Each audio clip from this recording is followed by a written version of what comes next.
Is will she come out tonight? Will we have the fireworks face-to-face that we've seen from her in her criticism of Senator Obama on the campaign trail in recent days?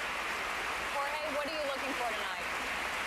I think it's very important for the Hispanic community. I think the new rule in American politics is that nobody can win an important election without a significant support of the Hispanic community.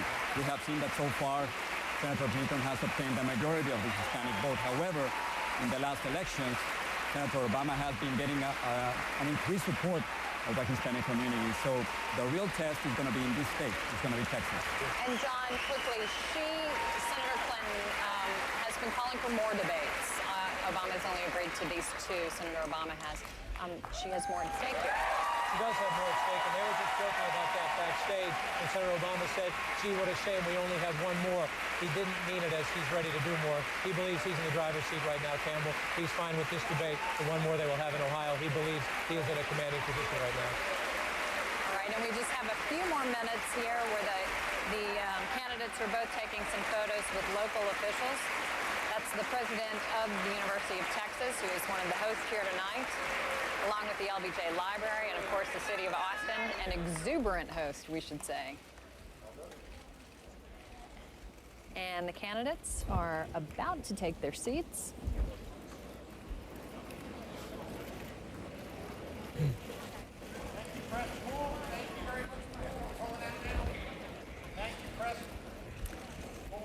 And the candidates have taken their seats. We are ready to get started. On behalf of CNN, Univision, and the candidates, we want to thank our host, the University of Texas, and the LBJ School and Library.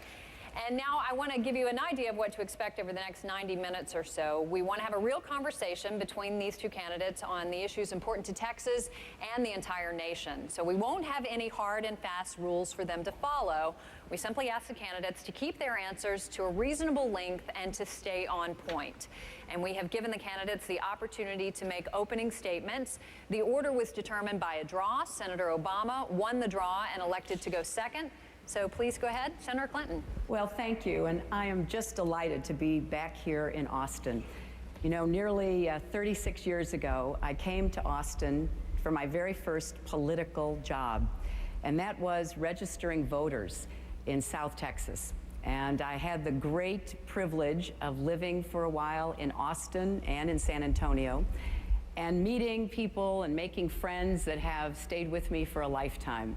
And I found that we had a lot in common, a lot of shared values, a belief that hard work is important, that self-reliance and individual responsibility count for a lot.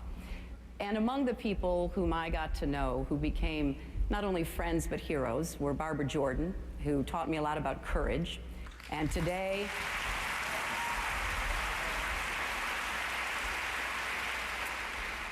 would actually be her birthday. And I remember all the time about how she got up every single morning facing almost insurmountable odds to do what she did. And another was my great friend, Ann Richards, who taught me so much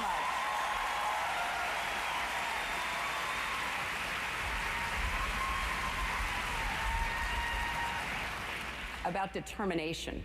You know, Ann was a great champion for the people of Texas. She also reminded us that every so often it's good to have a laugh about what it is we're engaged in. And as I think back on those years and the work that I've done ever since, you know, for me, politics is about making real differences in people's lives. And I'm very, very proud that over these years, I have been able to make a difference in the lives of people in Texas, Ohio, and elsewhere. You know, 350,000 children in Texas get health care every month because I helped to start the Children's Health Insurance Program. And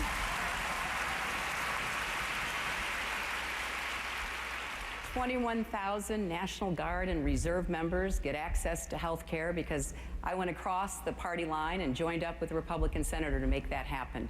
So there's a lot that we've already done, but there's so much more to do. I want to take on the tough issues that face us now. I want to stop the health insurance companies from discriminating against people because they're sick. You know, it's unconstitutional to discriminate on the basis of race or gender or ethnic origin or religion, but it's okay to discriminate against sick people. And we're going to end that because it's time we said no more.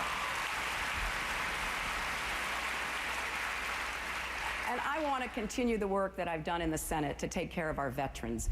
It was shocking and shameful what happened that we discovered about a year ago at Walter Reed. We can do so much better to take care of the people who've taken care of us. And there is a lot of work ahead.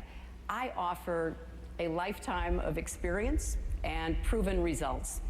And I know that if we work together, we can take on the special interests, transfer $55 billion of all those giveaways and subsidies that President Bush has given them back to the middle class to create jobs and provide health care and make college affordable. And I ask you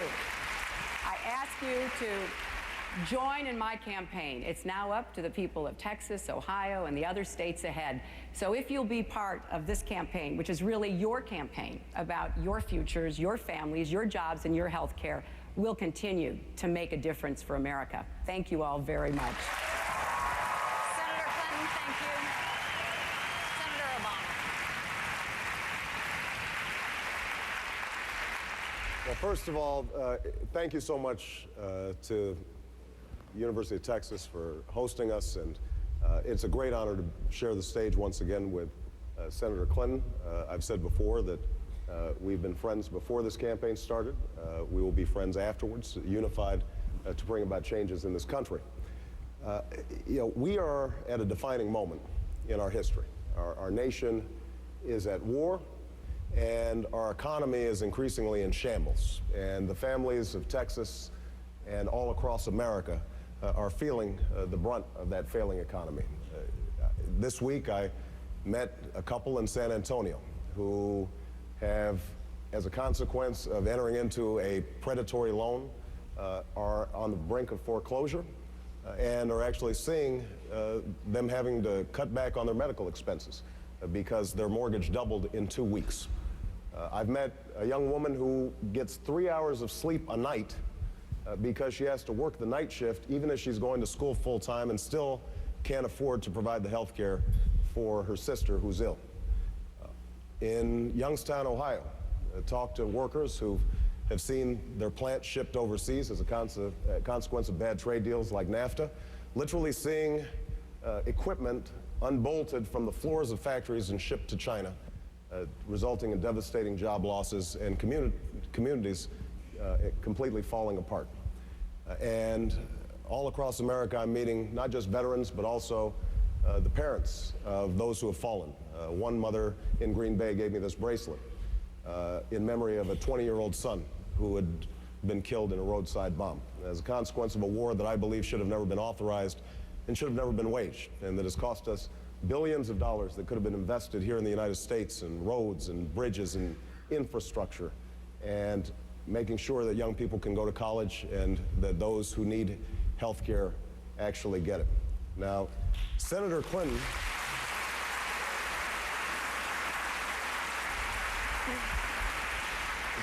and I have been talking about these issues for the last 13 months, and we both offered detailed proposals to try to deal with them. Some of them are the same, some we have differences of opinion on. But I think we both recognize that these problems have to be dealt with and that we've seen an administration over the last 7 years that has failed to address them, in many ways has made them worse. But understand that what's lacking right now is not good ideas. The problem we have is that Washington has become a place where good ideas go to die. They go to die because lobbyists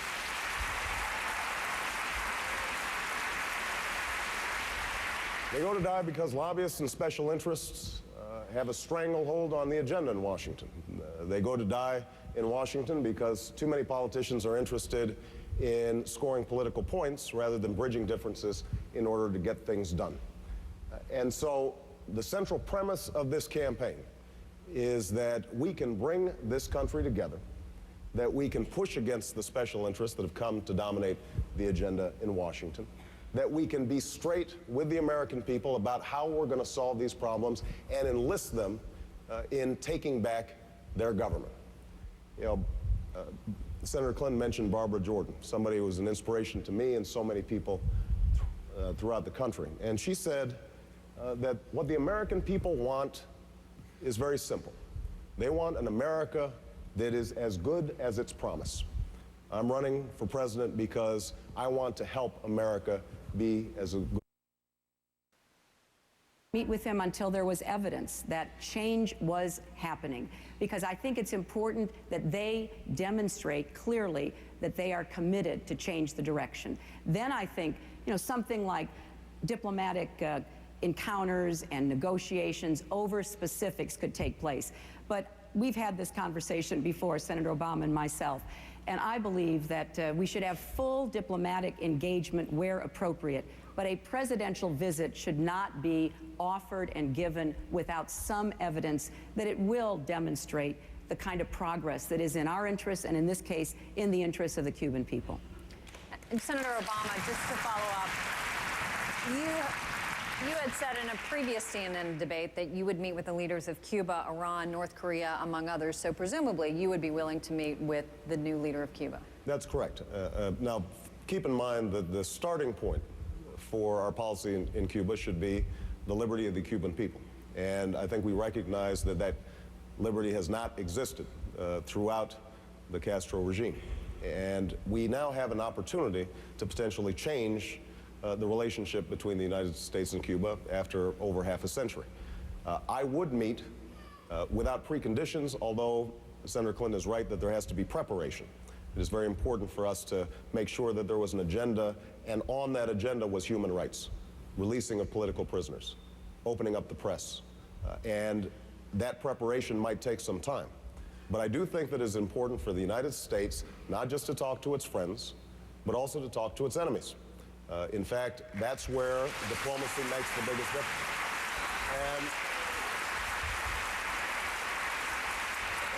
And one other thing that I've said as a show of good faith, that we're interested in pursuing potentially a new relationship. What I've called for is a loosening of the restrictions on remittances from family members to the people of Cuba, as well as travel restrictions for family members who want to visit their family members in Cuba. And I think that initiating that change in policy as a start, and then suggesting that an agenda gets set up, is something that could be useful, but I would not normalize relations until we started seeing some of the progress that Senator Clinton was talking about. But that's different from your position. Back in 2003, you called U.S. policy towards Cuba a miserable failure, and you supported normalizing relations. So you backtracked now. I support the eventual normalization, and it's absolutely true that I think our policy has been a failure. I mean, the fact is that during my entire lifetime, and Senator Clinton's entire lifetime, you essentially have seen a Cuba that has been isolated, but has not made progress when it comes to the issues of political rights and personal freedoms that are so important to the people of Cuba. So I think that we have to shift policy. I think our goal has to be ultimately normalization. But that's going to happen in steps. And the first step, as I said, is changing our rules with respect to remittances and with respect to travel. And then I think it is important for us to have the direct contact, not just in Cuba, but I think this principle applies generally. I recall what John F. Kennedy once said, that we should never negotiate out of fear, but we should never fear to negotiate. And this moment, this opportunity when Fidel Castro has finally stepped down, I think is one that we should try to take advantage of. Senator Clinton, do you want a quick response?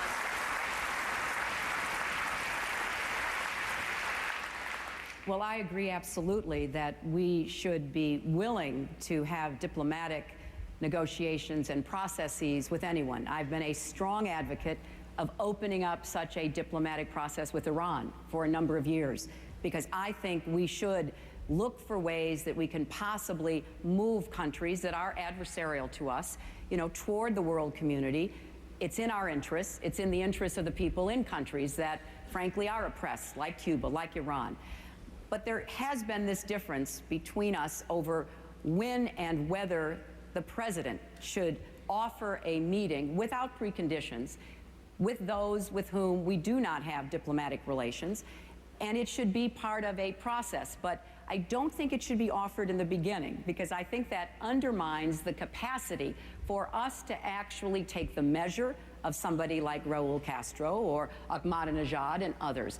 And as President Kennedy said, he wouldn't be afraid to negotiate, but he would expect there to be a lot of preparatory work done to find out exactly what we would get out of it. And therefore, I do think we should be eliminating the policy of the Bush administration, which has been very narrowly defined and frankly against our interests, because we have failed to reach out to countries, we have alienated our friends, and we have emboldened our enemies. So I would get back to very vigorous diplomacy, and I would use bipartisan diplomacy. I would ask emissaries from both political parties to represent me and our country, because I want to send a very clear message to the rest of the world that the era of unilateralism, preemption, and arrogance of the Bush administration is over, and we're going to start. Okay, very briefly, and then we're going to move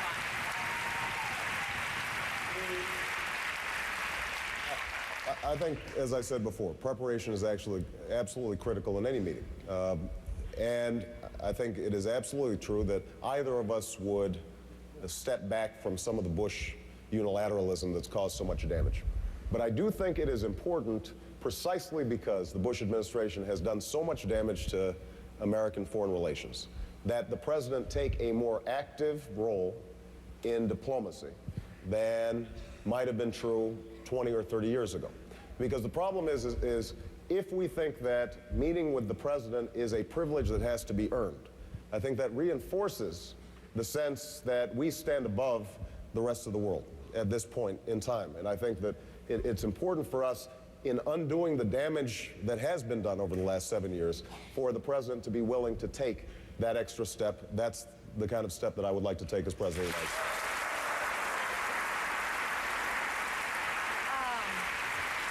A question now on the economy. John King. As Campbell noted, Senators, good evening. First, I want to bring the conversation back home. You know from your travels, you don't need to look at the polls or anything else, that the economy is by far now the dominant issue that voters want to hear about from the candidates. And for some, that's a question about what should we do about an economy that is at the edge or perhaps in the early stages of a recession. For some, it's more focused. Maybe it's, will you raise the minimum wage? Maybe it is about trade deals that they think leave them on the raw end, as you mentioned in your opening statement, Senator Obama. But when we ask Democrats, how are these two candidates different, many of them say they don't know. So, Senator Obama, beginning with you, tell us as specifically as you can, how would a President Obama be different than a President Clinton in managing the nation's economy? Well, first of all, let me emphasize the point that you just made, which is you don't need an economist or the Federal Reserve to tell the American people that the economy is in trouble, because they've been experiencing it for years now. Everywhere you go, you meet people who are working harder for less. Wages and incomes have flatlined. People are seeing escalating costs of everything from healthcare to gas at the pump. And so people have been struggling for a long time, and in some communities, they have been struggling for decades now. So this has to be a priority of the next president. Now, what I've said is that we have to restore a sense of fairness and balance to our economy. And that means a couple of things. Number one, with our tax code, we've got to stop giving tax breaks to companies that are shipping jobs overseas and invest those tax breaks in companies that are investing here in the United States of America.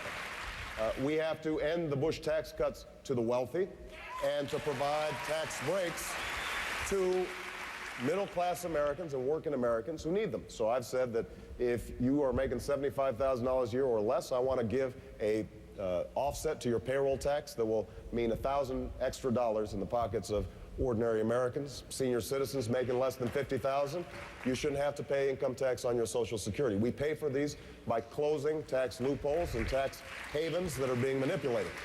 On our trade deals, I think it is absolutely critical that we engage in trade, but it has to be viewed not just through the lens of Wall Street, but also Main Street, which means we've got strong labor standards and strong environmental standards and safety standards, so we don't have toys being shipped in the United States with lead paint on them. Now, these are all issues that I've talked about repeatedly, and I think there are also opportunities in our economy around creating a green economy. We send $1 billion to foreign countries every day because of our addiction to foreign oil. And for us to move rapidly to cap greenhouse gases, generate billions of dollars that we can reinvest in solar and wind and biodiesel. That can put people back to work. So now, I don't want to take too much time, and I'm sure we'll be able to spend more time discussing this. Senator Clinton and I think, both agree on many of these issues. And I think it's a credit to the Democratic Party as a whole that the other candidates who were involved earlier on agreed with us on many of these issues. I think that there is a real solid agenda for moving change forward in the next presidency. The question people are going to have to ask is, how do we get it done? And it is my strong belief that the changes are only going to come about if we're able to form a working coalition for change, because people who are benefiting from the current tax code are going to resist. The special interests and lobbyists are going to resist. And I think it has to be a priority for whoever the next president is to be able to overcome the dominance of the special interests in Washington to bring about the kinds of economic changes that I'm talking about. And that's an area where Senator Clinton and I may have a slight difference, but I'm happy to let her speak first and then can pick up on anything that's been left out. Let's give Senator Clinton that opportunity. And as you have campaigned, Senator, on this issue and others, but specifically on this issue, you have said, I am ready on day one to take charge of the economy. The clear implications, since you have one opponent at the moment, is that you're ready, he's not. What would you do differently on day one than a President Obama would when it comes to managing the nation's economy? Well, I would agree with a lot that Senator Obama just said, because it is the Democratic agenda. We are going to rid the tax code of these loopholes and giveaways. We're going to stop giving a penny of your money to anybody who ships a job out of Texas, Ohio, or anywhere else to another country. We're certainly going to begin to get the tax code to reflect what the needs of middle-class families are, so we can rebuild a strong and prosperous middle class. You know, the wealthy and the well-connected have had a president for the last 7 years, and I think it's time that the rest of America had a president to work for you every single day. We will also have a different approach toward trade. We're going to start having trade agreements that not only have strong environmental and labor standards, but I want to have a trade timeout. We're going to look and see what's working and what's not working, and I'd like to have a trade prosecutor to actually enforce the trade agreements that we have before we enter into any others. We're also going to put much tougher standards in place so that people cannot import toys with lead paint, contaminated pet food, contaminated drugs into our market. We're going to have a much more vigorous enforcement of safety standards. Now, in addition, there are steps I would take immediately. One is on this foreclosure crisis. I have been saying for nearly a year we had to crack down on the abusive practices of the lenders. But we also need a moratorium on home foreclosures. Everywhere I go, I meet people who either have been or are about to lose their home. 85,000 homes in foreclosure in Texas, 90,000 in Ohio. I've met the families, the hairdresser, the single mom who's going to lose her home, the postal worker who got really hoodwinked into an agreement that wasn't fair to him. So I would put a moratorium for 90 days to give us time to work out a way for people to stay in their homes, and I would freeze interest rates for 5 years, because these adjustable rate mortgages, if they keep going up, millions of Americans are going to be homeless, and vacant homes will be across the neighborhoods of Texas and America. Now, in addition, there are 3 ways we need to jumpstart the economy. Clean, green jobs. I've been promoting this. I wanted it to be part of the stimulus package. I thought a $5 billion investment in clean, green jobs would put hundreds of thousands of Americans to work, helping to create our future. We also need to invest in our infrastructure. We don't have enough roads to take care of the congestion. We have crumbling bridges and tunnels. We need to rebuild America, and that will also put people to work. And finally, we need to end George Bush's war on science, which has been waged against scientists and researchers. Thank you, Senator. And we've got a lot of ground to cover, so I want to Which is about how we fund the future. We've got to get back to being the innovation nation. Think of everything that goes on at this great university to create the new economy and new jobs. All right, Senator Clinton, thank you very much. And as I was saying, we got a lot to get to, so I do want to shift gears and go on to another topic, especially important here in Texas, which is immigration. And Jorge, you have a question. Vamos a hablar de inmigración. Federal raids by immigration enforcement officials on homes and businesses have generated a great deal of fear and anxiety in the Hispanic community and have divided the family of some of the 3 million U.S.-born children who have at least one undocumented parent. Would you consider stopping these raids once you take office until comprehensive immigration reform can be passed? I would consider that, except in egregious situations where it would be appropriate to take the actions you're referring to. But when we see what's been happening with literally babies being left with no one to take care of them, children coming home from school, no responsible adult left, that is not the America that I know. That is against American values, and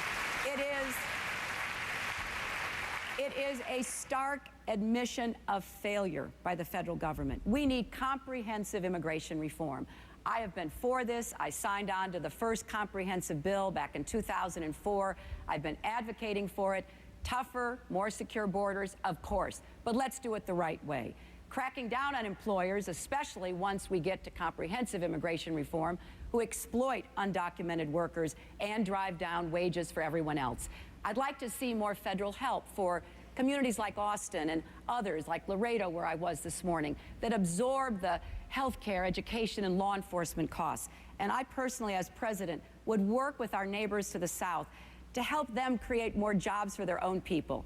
And finally, we need a path to legalization to bring the immigrants out of the shadows, give them the conditions that we expect them to meet, paying a fine for coming here illegally, trying to pay back taxes over time, and learning English. If they had committed a crime in our country or the country they came from, then they should be deported.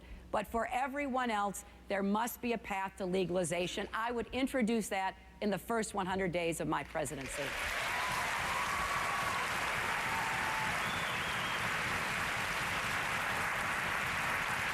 Senator Obama, is your position the same as Hillary Clinton? Yeah, there are a couple things I would add.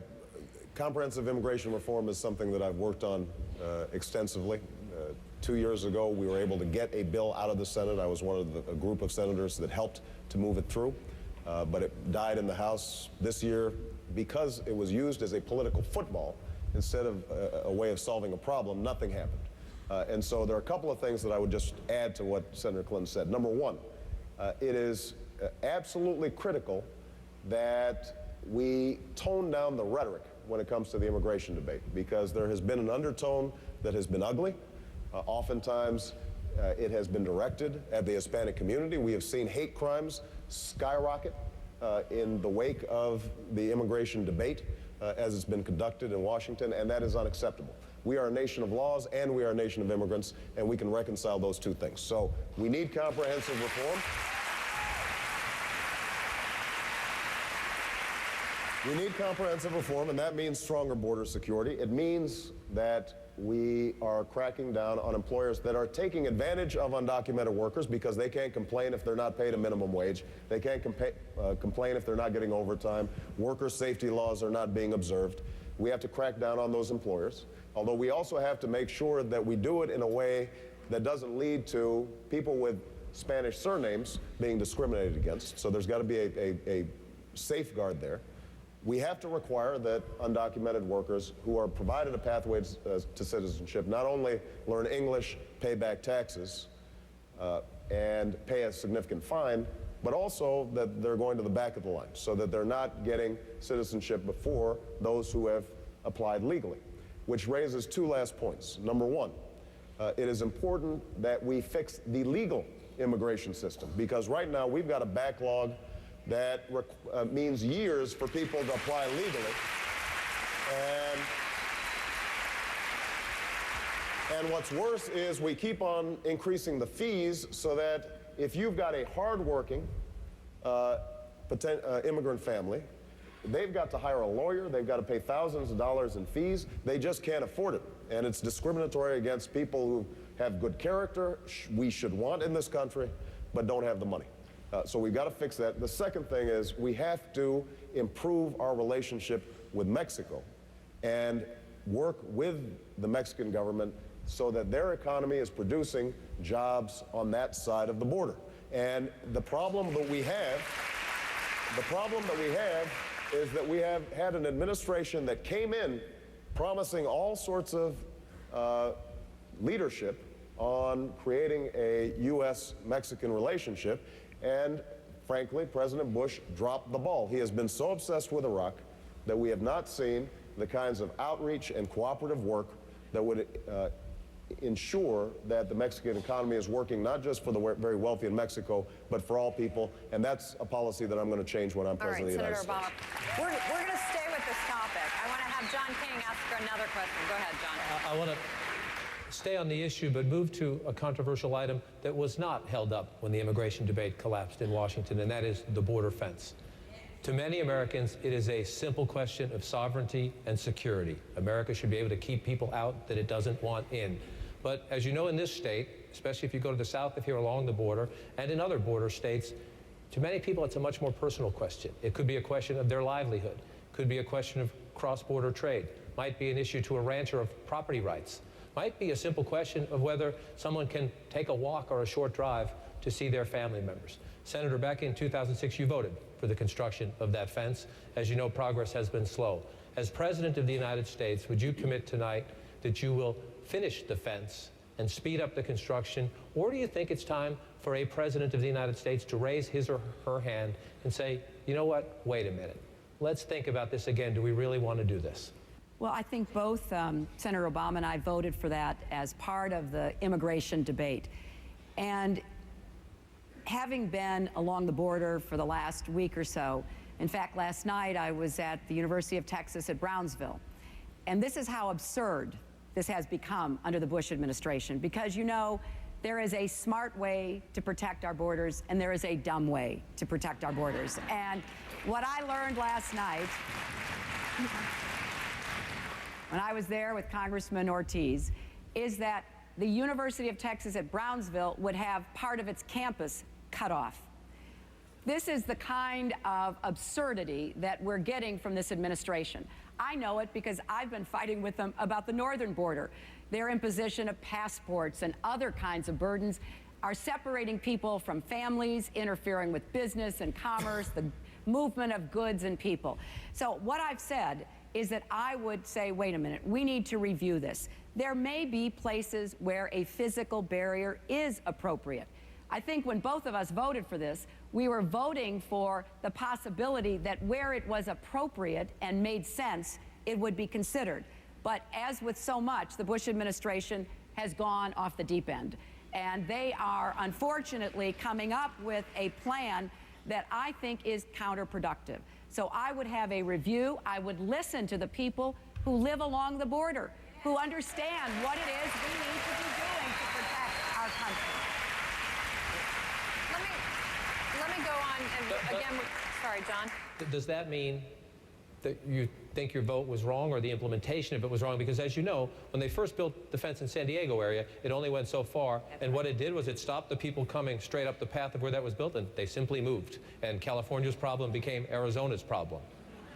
But you know, John, there's a lot we've learned about technology and smart fencing. You know, there is technology that can be used instead of a physical barrier. It requires us having enough personnel along the border so that people can be supervising a certain limited amount of space and will be able to be responsive in the event of, you know, people attempting to cross illegally. And I think that the way that the Bush administration is going about this, filing eminent domain actions against landowners and municipalities, makes no sense. So what I have said is, yes, there are places when, after a careful review, again, listening to the people who live along the border, there may be limited places where it would work. But let's deploy more technology and personnel instead of the physical barrier. I frankly think that will work better, and it will give us an opportunity to secure our borders without interfering with family relations, business relations, recreation, and so much else that makes living along the border, wonderful. And the people who live there need to have a president who understands it, will listen to them, and be responsible. All right, Senator Clinton. Senator Obama, go ahead, please. Well, this is an area where Senator Clinton and I almost entirely agree. I think that the key is to consult with local communities, whether it's on the commercial interests or the environmental stakes of creating any kind of barrier. And the Bush administration is not real good at listening. That's not what they do well. And so I will reverse that policy. As Senator Clinton indicated, there may be areas where it makes sense to have some fencing, but for the most part, having border patrols, surveillance, deploying effective technology, that's going to be the better approach. Now, the one thing I do have to say, though, about this issue is it is very important for us, I think, to deal with this problem in terms of hundreds of thousands of people coming over the borders on a regular basis, if we want to also provide opportunity for the 12 million undocumented workers who are here. Senator Clinton and I have both campaigned in places like Iowa and Ohio and my home state of Illinois. And I think that the American people want fairness, want justice. I think they recognize that the idea that you're going to deport 12 million people is ridiculous, that we're not going to be devoting all our law enforcement resources to sending people back. But what they do also want is some order to the process. And so we're not going to be able to do these things in isolation.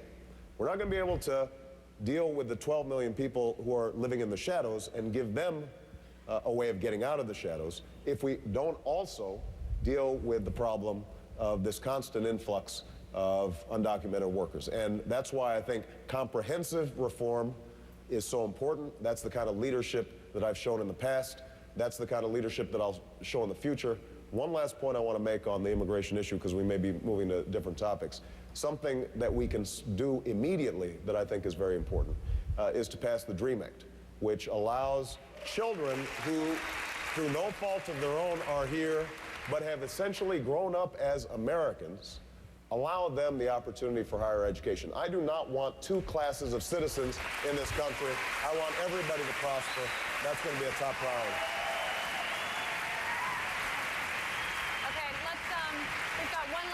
On immigration. Jorge, go ahead. En estos momentos hay más de 30 millones de personas en los Estados Unidos que hablan español. Muchos están aquí. Right now there are more than 30 million people in this country who speak Spanish. Many of them are right here. By the year 2050, there will be 120 million Hispanics in the United States. Now, is there any downside, Senator Clinton, to the United States becoming una nación bilingüe, becoming a bilingual nation? Is there a limit? Well, I think it's important for as many Americans as possible to do what I've never been able to do, and that is learn another language and try to be bilingual, because that connects us to the rest of the world. I think it is important, though, that English remain our common unifying language, because that brings our country together in a way that we've seen generations of immigrants coming to our shores be able to be part of the American experience and pursue the American dream. You know, I have been adamantly against the efforts by some to make English the official language. That I do not believe is appropriate, and I have voted against it and spoken against it. I represent New York. We have 170 languages in New York City alone, and I do not think that we should be in any way discriminating against people who do not speak English, who use facilities like hospitals or have to go to court to enforce their rights. But I do think that English does remain an important part of the American experience.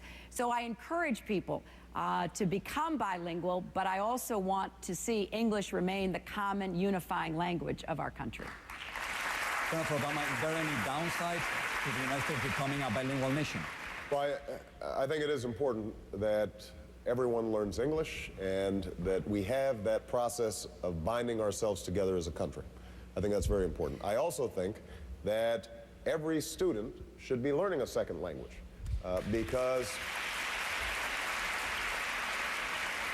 you know, so when you start getting into a debate about bilingual education, for example, now I want to make sure that children who are coming out of Spanish-speaking households have the opportunity to learn and are not falling behind. And if bilingual education helps them do that, I want to give them the opportunity. But I also want to make sure that English-speaking children are getting foreign languages because this world is becoming more interdependent, and part of the process of America's continued leadership in the world is going to be our capacity to communicate across boundaries, across borders, and that's something, frankly, that's fallen where we've fallen behind. And one of the failures of No Child Left Behind, a law that I think a lot of local and state officials have been troubled by, is that is so narrowly focused on standardized tests that has pushed out a lot of important learning that needs to take place.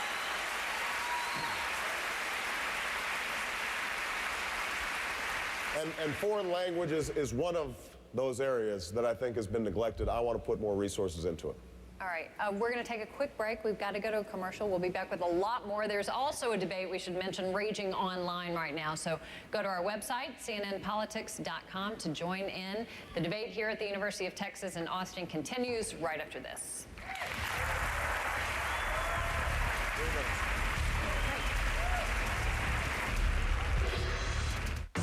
The CNN and Univision Democratic Debate is sponsored by Americans for Balanced Energy Choices and by Cisco, a primary provider of the network technology for CNN's political coverage. Visit the Election Center at cnn.com/election for in-depth analysis of tonight's presidential debate. Throughout history, new ideas have often been met with skepticism. But technology born from American ingenuity can achieve amazing things. We're committed to a future in which our most abundant fuel, coal, generates our electricity with even lower emissions, including the capture and storage of CO2. It's a big challenge, but we've made a commitment to clean. Learn more about clean coal at americaspower.org.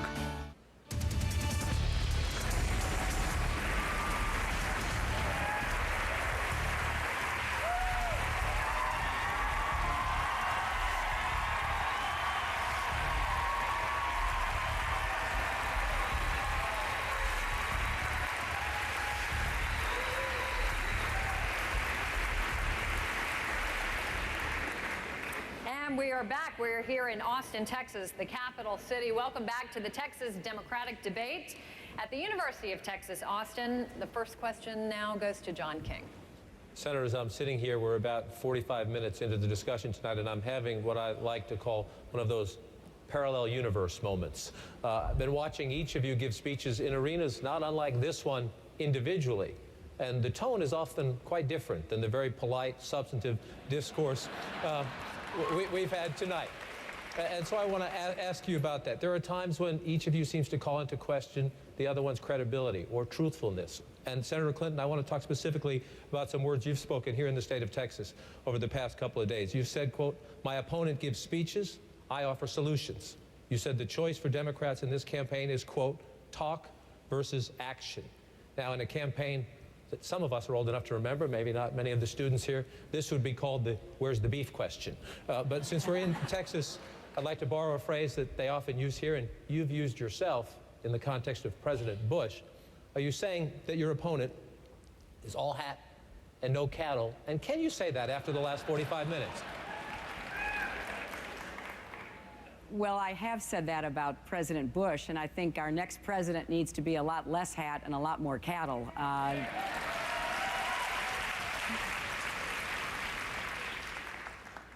You know, I think you can tell from the first 45 minutes, you know, Senator Obama and I have a lot in common. We both care passionately about our country. We are devoted to public service. We care deeply about the future. And we have run a very vigorous and contested primary campaign, which has been, by most standards, I think, very positive and extremely civil. But there are differences between us. And I think in our efforts to draw those contrasts and comparisons, we obviously try to let voters know how we see the world differently. And I do offer solutions. That's what I believe in and what I have done. And it's what I offer to voters because it's part of my life over the last 35 years, working to get kids health care, working to expand legal services for the poor, working to register voters, working to make a difference because I think that this country has given me so much. And there are differences between our records and our accomplishments. I have to confess, I was somewhat amused the other night when on one of the TV shows, one of Senator Obama's supporters was asked to name one accomplishment of Senator Obama, and he couldn't. So I know that there are comparisons and contrasts to be drawn between us.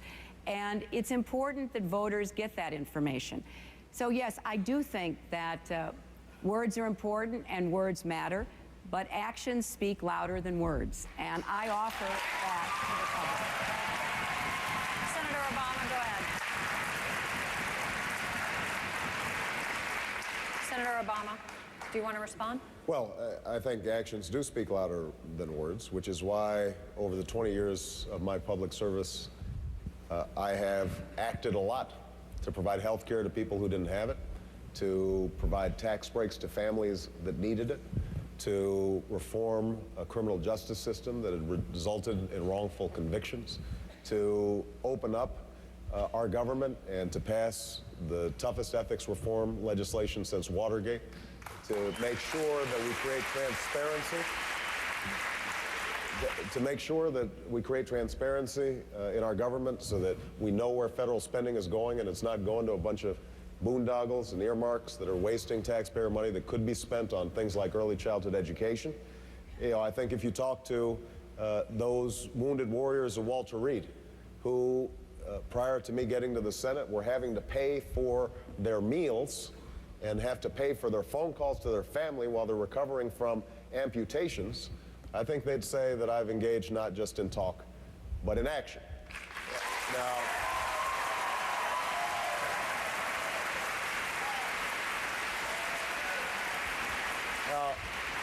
I think Senator Clinton has a fine record, and I don't want to denigrate that record.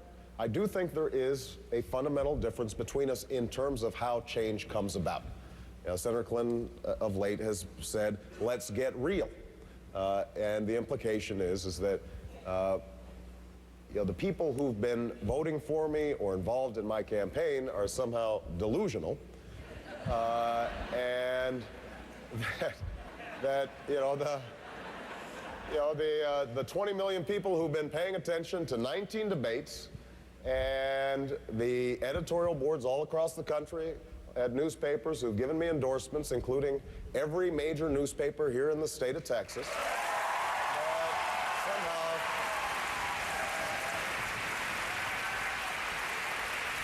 you know, the thinking is that somehow they're being duped and that eventually they're going to see the reality of things. Well, I think they perceive reality of what's going on in Washington very clearly. And what they see is that if we don't bring the country together, stop the endless bickering, actually focus on solutions, and reduce the special interests that have dominated Washington, then we will not get anything done. And the reason that this campaign has done so well, is because people understand that it is not just a matter of putting forward policy positions. Senator Clinton and I share a lot of policy positions. But if we can't inspire the American people to get involved in their government, and if we can't inspire them to go beyond the racial divisions and the religious divisions and the regional divisions that have plagued our politics for so long, then we will continue to see the kind of gridlock and non-performance in Washington that is resulting in families suffering in very real ways. I'm running for president to start doing something about that suffering, and so are the people who are behind my campaign. All right.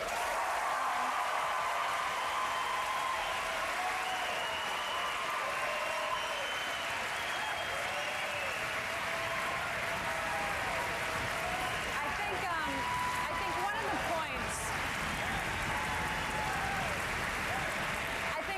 points that John King was alluding to in talking about some of Senator Clinton's comments is there has been a lot of attention lately on some of your speeches, that they're very similar to some of the speeches by your friend and supporter Deval Patrick, the governor of Massachusetts. And Senator Clinton's campaign has made a big issue of this. To be blunt, they've accused you of plagiarism. Right. How do you respond? Well, look, first of all, it's not a lot of speeches, right? There are 2 lines in speeches that I've been giving over the last couple of weeks. I've been campaigning now for the last 2 years. Deval is a national co-chairman of my campaign and suggested an argument that I share, that words are important. Words matter. And the implication that they don't, I think, diminishes how important it is to speak to the American people directly about making America as good as its promise. And Barbara Jordan understood this as well as anybody. Now, the notion that I had plagiarized from somebody who's one of my national co-chairs, who gave me the line and suggested that I use it, I think is silly. And, you know, but this is where we start getting into silly season in politics, and I think people start getting discouraged about it. They don't want... What they want is, how are we going to create good jobs at good wages? How are we going to provide health care to the American people? How are we going to make sure that college is affordable? So what I've been talking about in these speeches, and I got to admit, some of them are pretty good.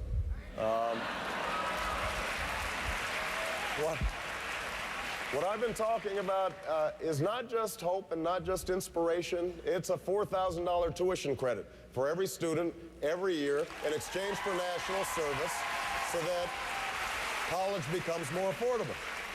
I've been talking about making sure that we change our tax code so that working families actually get relief. I've been talking about making sure that we bring an end to this war in Iraq so that we can start bringing our troops home and invest money here in the United States. So just to finish up, these are very specific, concrete, detailed proposals, many of them which I've been working on for years now. Senator Clinton has a fine record. So do I. And I'm happy to have a debate on the issues, but what we shouldn't be spending time doing is tearing each other down. We should be spending time lifting the country up.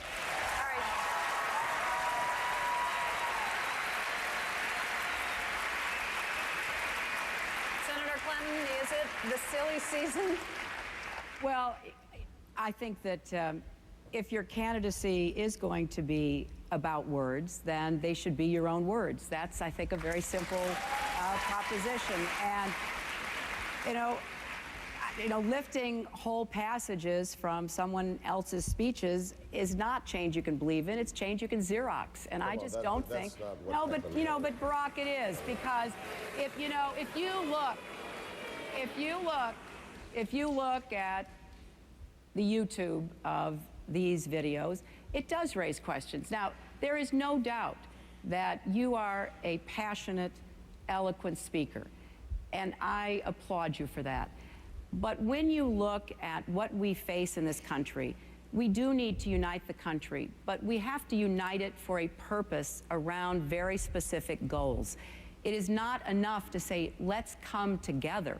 We know we're going to have to work hard to overcome the opposition of those who do not want the changes to get to universal health care. When I proposed a universal health care plan, as did Senator Edwards, we took a big risk because we know it's politically controversial to say we're going to cover everyone. And you chose not to do that. You chose to put forth a health care plan that will leave out at least 15 million people. That's a big difference. When I said we should put a moratorium on home foreclosures, basically your response was, well, that wouldn't work. And, in the last week, even President Bush has said we have to do something like that. I just believe that we've got to look hard at the difficult challenges we face, especially after George Bush leaves the White House. The world will breathe a sigh of relief once he is gone. We all know that. But then we've got to do the hard work of not just bringing the country together, but overcoming a lot of the entrenched opposition to the very ideas that both of us believe in, and for some of us have been fighting for a very long time. You know, when I took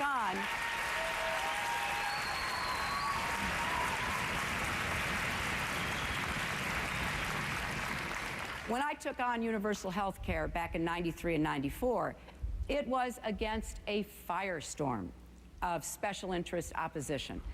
I was more than happy to do that because I believe passionately in getting quality, affordable health care to every American. I don't want to leave anybody out. I see the results of leaving people out. I am tired of health insurance companies deciding who will live or die in America. All right, Senator Clinton, thank you. Senator Obama, please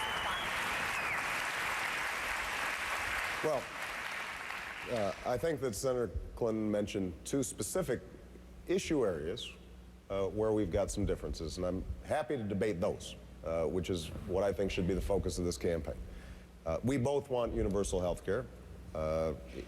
When I released my plan, a few months later, we were in a debate, and Senator Clinton said, we all want universal health care. And of course, I was down 20 points in the polls at the time.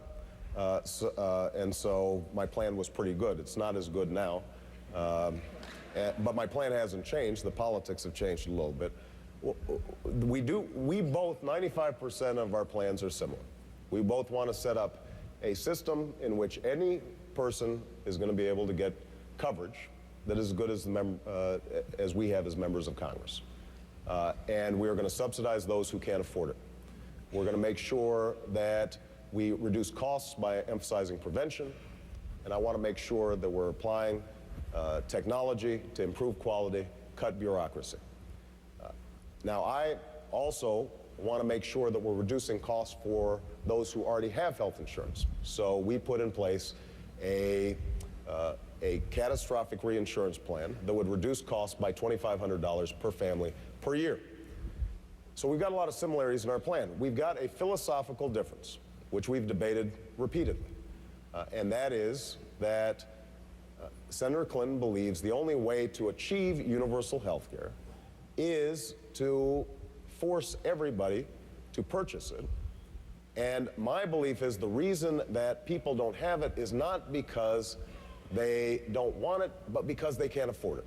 And so I emphasize reducing costs, and as has been noted by many observers, including Bill Clinton's former Secretary of Labor, my plan does more than anybody to reduce costs, and there's nobody out there who wants health insurance who can't have it.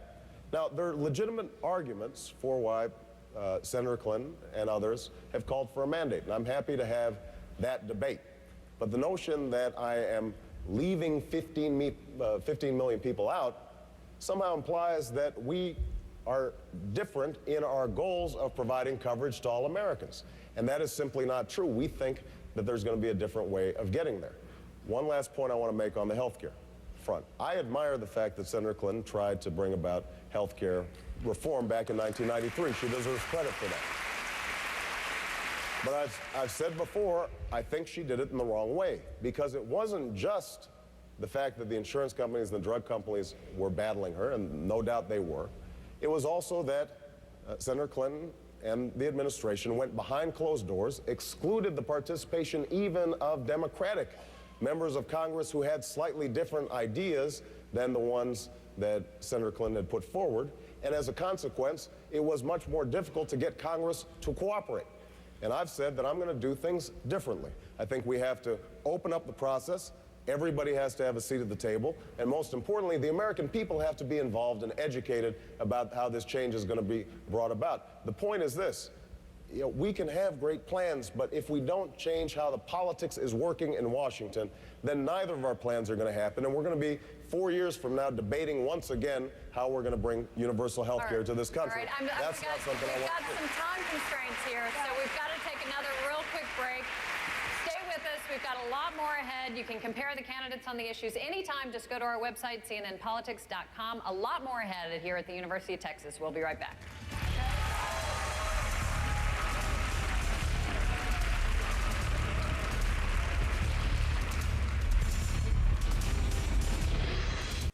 Broken government Scorched Earth. CNN tonight after the debate.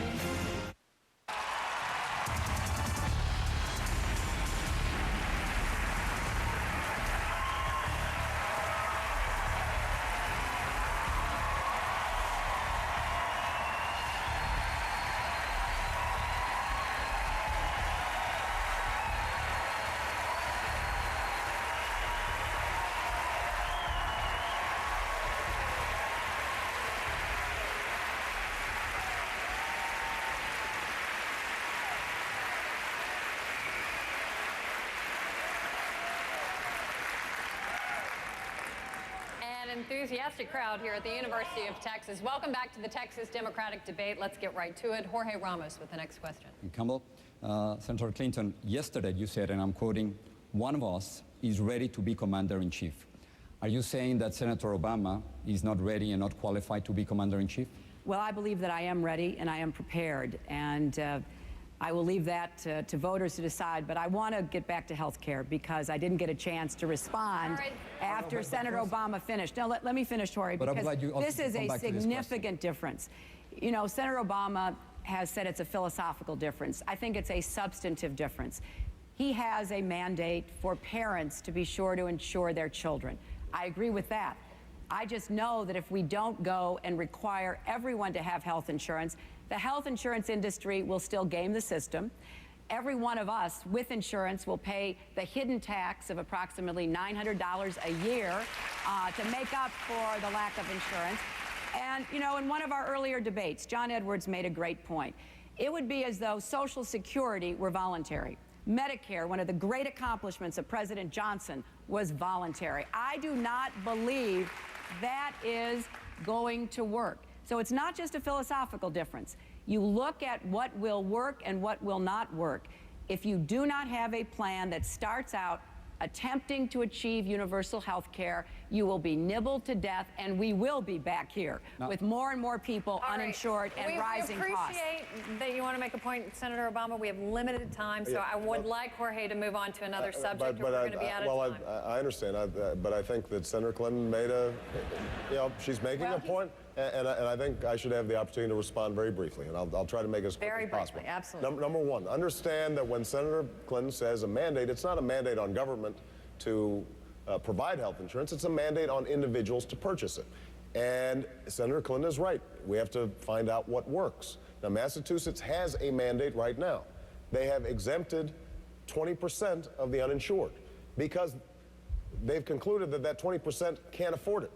In some cases, there are people who are paying fines and still can't afford it, so now they're worse off than they were. They don't have health insurance and they're paying a fine.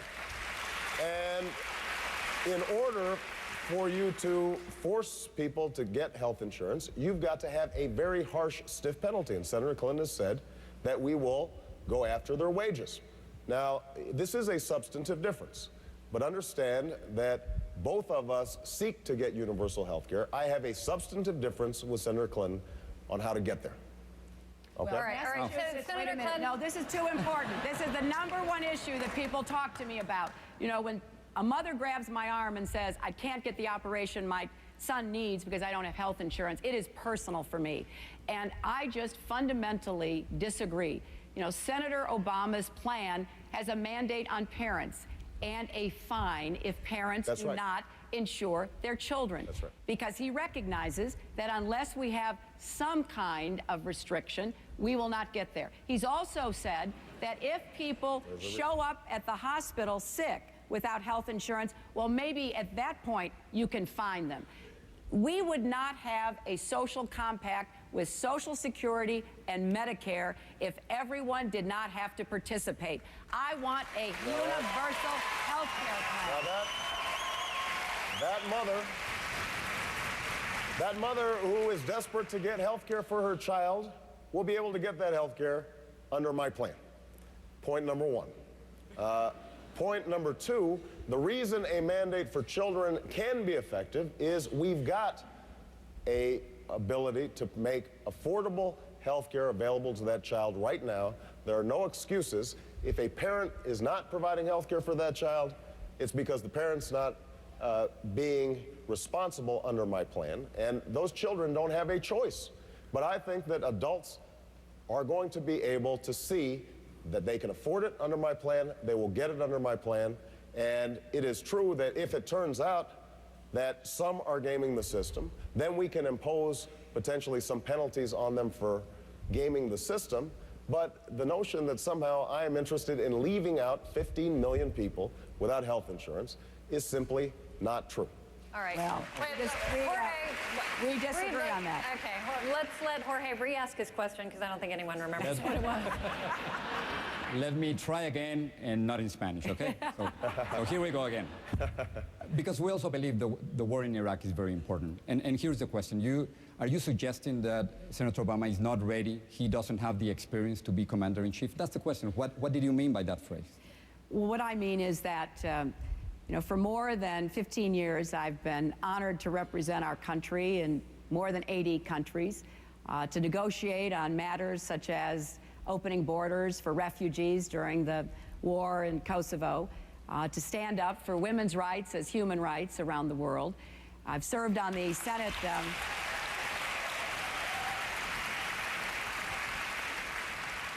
I've served on the Senate Armed Services Committee, and I have worked as one of the leaders in the Congress on behalf of Homeland Security and the very difficult challenges we face. Just this week, it's a good example. We had elections in Pakistan, we had a change in government in Cuba, or at least the leadership. We've had the elections that should have happened, that haven't happened, and just changed the leader the way they do in Cuba. We've had Kosovo declaring independence, and we have had our embassy set on fire in Serbia. So we have serious problems that pose a real question about presidential leadership, and also some great opportunities. We now have opportunities, perhaps with Cuba. I hope with President Musharraf for him to do the right thing. I've supported the independence of Kosovo because I think it is imperative that in the heart of Europe we continue to promote independence and democracy. And I would be moving very aggressively to hold the Serbian government responsible with their security forces to protect our embassy. Under international law, they should be doing that.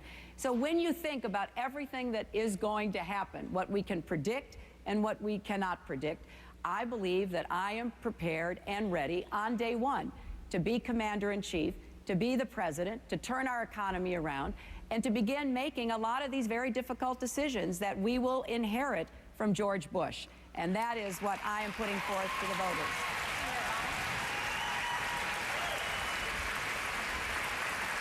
Go ahead, Senator Obama. I wouldn't be running if I didn't think I was prepared to be commander-in-chief. And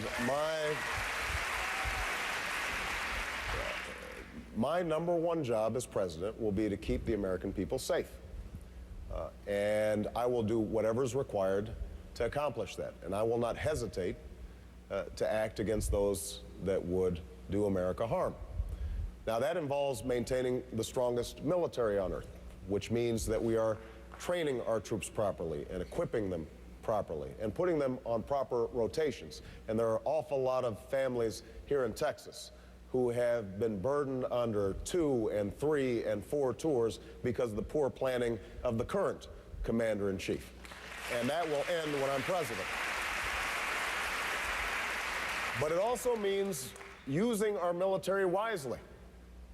And on what I believe was the single most important foreign policy decision of this generation, whether or not to go to war in Iraq, I believe I showed the judgment of a commander-in-chief, and I think that Senator Clinton was wrong in her judgments on that. Now, that has consequences. That has significant consequences because it has diverted attention from Afghanistan, where Al-Qaeda that killed 3,000 Americans are stronger now than at any time since 2001. I heard from an Army captain who was the head of a rifle platoon, supposed to have 39 men in a rifle platoon, ended up being sent to Afghanistan with 24 because 15 of those soldiers had been sent to Iraq.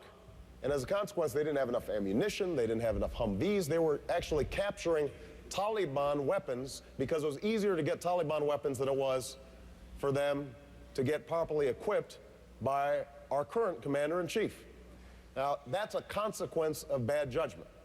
And the question is, on the critical issues that we face right now, who's going to show the judgment to lead? And I think that on every critical issue that we've seen in foreign policy over the last several years, going into Iraq, originally, I didn't just oppose it for the sake of opposing it. I said, this is going to distract us from Afghanistan. This is going to fan the flames of anti-American sentiment. This is going to cost us billions of dollars and thousands of lives and overstretch our military. And I was right.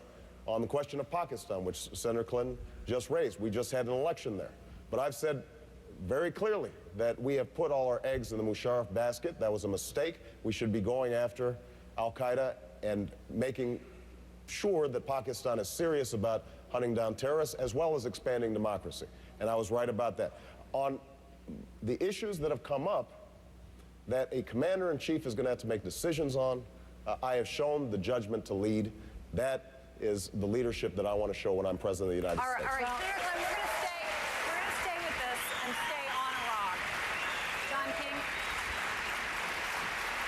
I want to continue in this vein and hone in on the very point you just made, because one of you, unless this remarkable campaign year takes another wacky, unpredictable turn, is going to be running against a decorated war hero who is going to say that you don't have the experience to be commander-in-chief. And you have both said it's not about that type of experience, it's about judgment.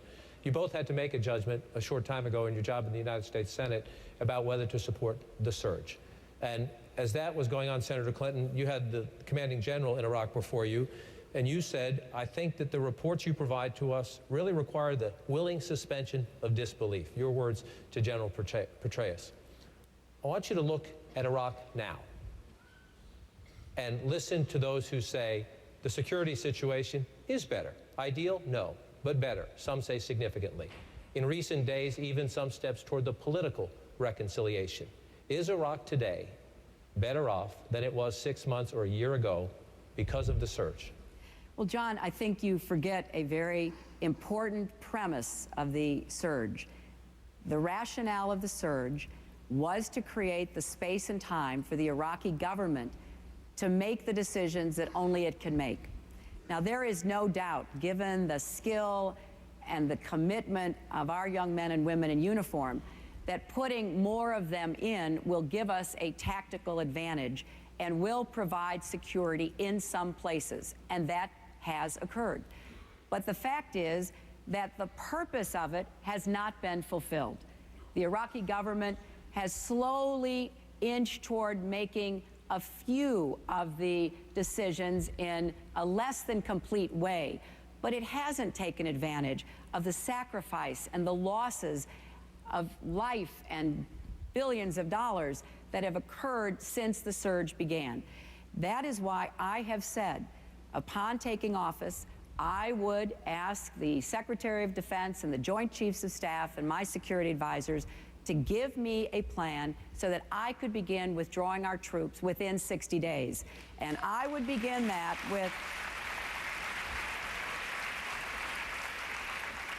a very clear message to the Iraqis that they no longer had a blank check as they had been given by President Bush. That as we withdraw our troops, probably 1 to 2 brigades a month, they would have to step up and make these decisions. I believe that is in the best interest of our military, which has been stretched thin. Last night in Brownsville, a woman grabbed my hand and said, please, my husband's there for the 3rd time, bring him home. And I told her privately what I have said publicly many times. I will bring him home because I do not think it is in the interest of America or of the Iraqis that we continue to be there. It is up to the Iraqis to decide the kind of future they will have. Senator Obama, in the same vein, you were also opposed to the surge from the beginning. Were you wrong? Well, I think it is indisputable that we've seen violence reduced in Iraq. And that's a credit to our brave men and women in uniform. In fact, the 1st Cavalry out of Fort Hood played an enormous role in pushing back al-Qaeda out of Baghdad. and we honor their service. But this is a tactical victory imposed upon a huge strategic blunder. And I think that when we're having a debate with John McCain, it is going to be much easier for the candidate who was opposed to the concept of invading Iraq in the first place to have a debate about the wisdom of that decision than having to argue about the tactics subsequent to the decision. Because ultimately, that's what's at stake. Understand, not only have we been diverted from Afghanistan, we've been diverted from focusing on Latin America. We contribute, our entire foreign aid to Latin America is $2.7 billion, approximately what we spend in Iraq in a week. And is it any surprise then that you've seen people like Hugo Chavez and countries like China move into the void because we've been neglectful of that? Iran is the single biggest strategic beneficiary of us having invaded Iraq. And that is something that I think John McCain has to come to terms with. So that is a debate that I'm happy to have. One last point I want to make on this, and that is the incredible burden that has been placed on the American people, starting with military families, and the fact that we still are not doing right by our veterans, that we still don't honor their service, that there's still homeless veterans, that we still don't screen properly for post-traumatic stress disorder and make sure that they're getting mental health services that they need, that we are still having veterans in South Texas have to drive 250 miles to access a veterans hospital. That's unacceptable, but we talked about the economy earlier. The fact that we're spending $12 billion every month in Iraq means that we can't engage in the kind of infrastructure improvements that are going to make us more competitive. It means that we can't deliver on the kinds of health care reforms that both Senator Clinton and I are looking for. And that is also an argument that we have to have with John McCain, because he has said that he is willing to have these troops over there for 100 years. And the notion that we would sustain that kind of effort and neglect not only making us more secure here at home, more competitive here at home, allow economy to sink.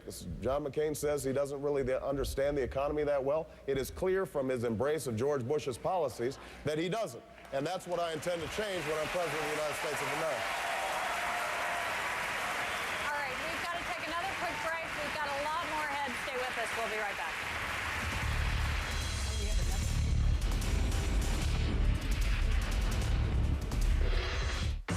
The CNN and Univision Democratic Debate is sponsored by Americans for Balanced Energy Choices and by Cisco, a primary provider of the network technology for CNN's political coverage. Visit the Election Center at cnn.com/election for in-depth analysis of tonight's presidential debate. You're looking at the most abundant fuel in our country. You're looking at an American resource that will help us toward vital energy security into the next century. But most of all, you're looking at 50% of our electricity, coal. It's the resource that generates half of our electricity at a third the cost of most other fuels. It's the fuel that powers our way of life. Learn more about America's Power at americaspower.org. We have to bring people together. Thought her worst moment probably was when she said that crack about when they were talking about his borrowing words from a friend, in fact, Deval Patrick, who's the governor of Massachusetts. She said, well, that's not change we can believe in. That's Xerox.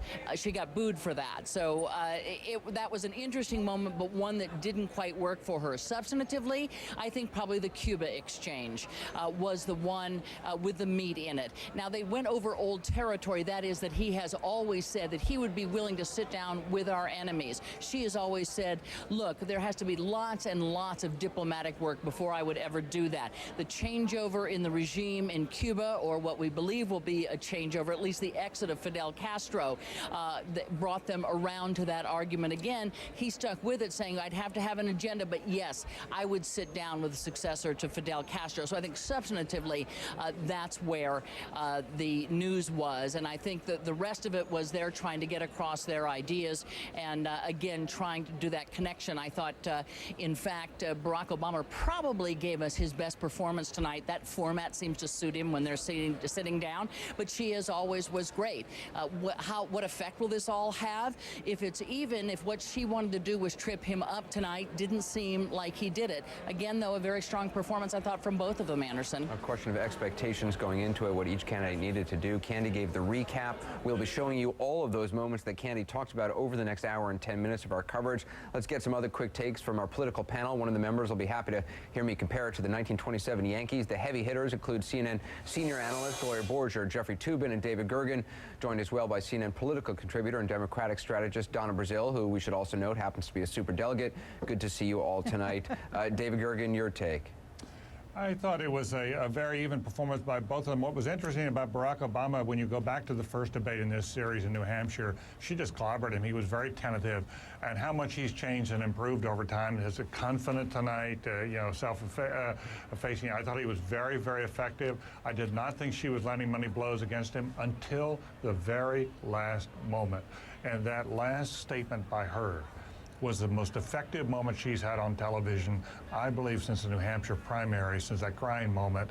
And, when people got up to cheer and stood up to cheer in that hall, that had a lot to do with the effectiveness of her closing statement. It almost sounded like a valedictory at first, and then she turned it and made it very, very effective. So I thought that she really scored on that. Gloria Borger, as Candy just mentioned, the candidates were asked if they would meet with Fidel Castro and other leaders. If so, under what conditions? Let's listen in.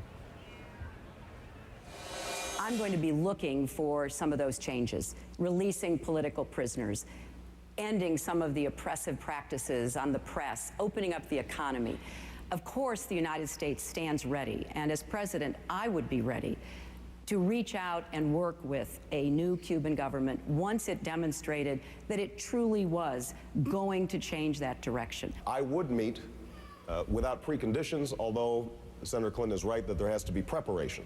It is very important for us to make sure that there was an agenda, and on that agenda was human rights, releasing of political prisoners, opening up the press, and that preparation might take some time.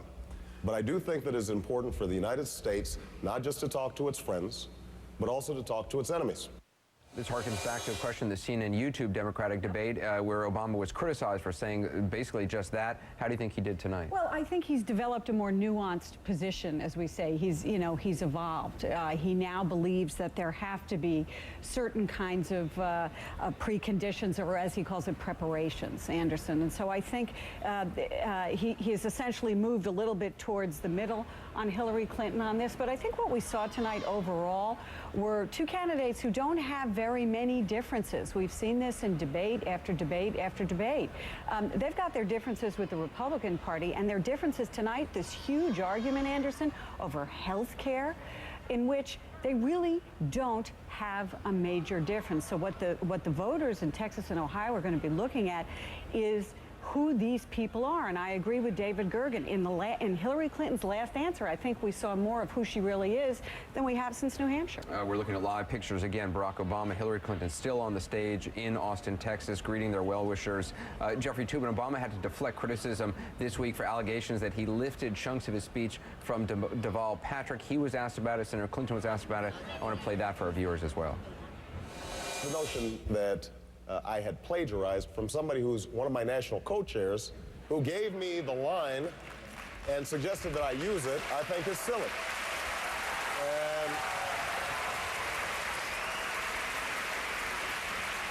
And but this is where we start getting into silly season in politics, and I think people start getting discouraged about it. They don't want. If your candidacy is going to be about words, then they should be your own words. That's, I think, a very simple proposition. And, lifting whole passages from someone else's speeches is not change you can believe in. It's change you can Xerox. And I just don't think. It's a clever line. I wonder who gave her that line. Jeffrey Toobin, how do you think it played in the hall? It bombed. I think there'll be two moments that people are going to talk about from this debate. One is that line, the change you can Xerox. You could tell even when she said it, she kind of regretted saying it, that it wasn't very funny, and it didn't come across very well. But Gloria and David both talked about that last comment that Hillary Clinton made about, that really wonderful, evocative, painful image of the soldiers coming in for the opening of that hospital. I actually had a somewhat different reaction, though, to it. I thought it did sound valedictory. It did sound like she is recognizing that this campaign is not going well, but she's going to leave it on the high ground, not the low ground. I felt it was towards the end of the campaign, not the beginning. Donna Brazile, as you watched tonight, what thoughts did you have? Well, first of all, I think the audience was clearly the winner. They are fired up, and as a result of it, what you saw tonight, especially in the first 45 minutes, was that both Senator Clinton and Senator Obama tried to talk about the things that they shared in common. So it was a little bit of hugging at first, and then, of course, the tone changed when the questions became very pointed. Look, she scored on many issues. She scored on Cuba. She perhaps scored better on health care, but he's connecting better. He's able to draw the crowds, the audience to him with substance as well as his style. So while I didn't hear a lot of fireworks, what I did see tonight was these two candidates reaching out to the people that they've already reached, but they didn't reach into each other's camp and pull anyone toward them. So in a debate, Donna Brazile, in which many people said Senator Clinton had to knock it out of the park or Barack Obama had to stumble, you saw neither. I didn't see that.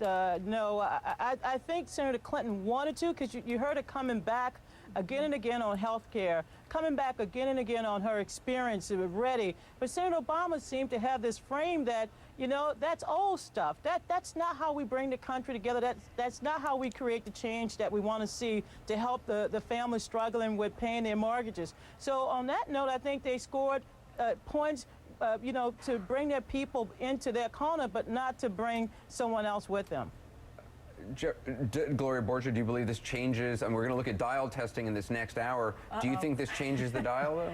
I don't think it really does change the dial. I mean, they really, the conventional wisdom was that Hillary Clinton had to try and kind of exploit her differences with Barack Obama. She tried to do that on health care. I think she did it to a certain degree, but I think tonight, you saw Barack Obama as a very credible commander-in-chief. It's the first debate I can really recall where he really seemed to fit into that role very, very easily. And I think that's going to be important. But will it turn the dial substantially one way or the other? Was anything new raised this evening, Anderson, that we hadn't already heard before? I don't really think so. And there's a pattern at play in this campaign where Obama starts out in all of these states substantially behind and then blows right past her. And we're seeing new polling with a statistical dead heat in Texas.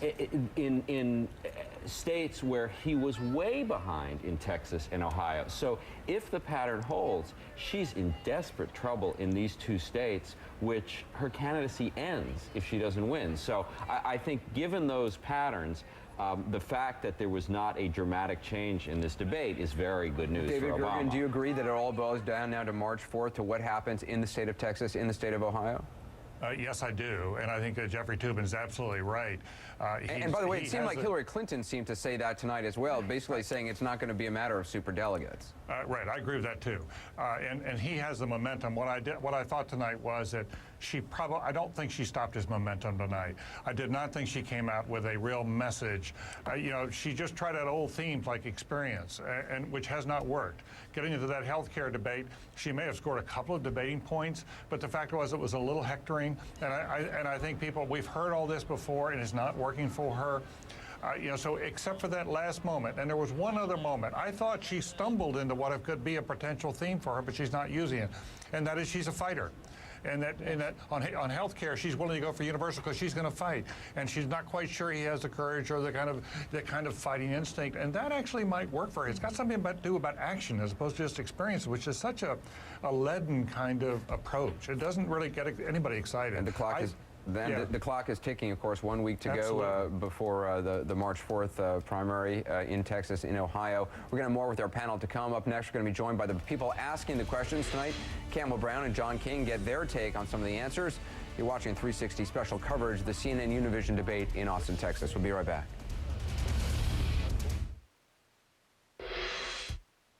I am honored to be here with Barack Obama. I am absolutely honored. And, you know,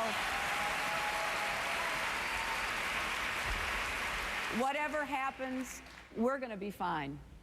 You know, we have strong support from our families and our friends. I just hope that we'll be able to say the same thing about the American people.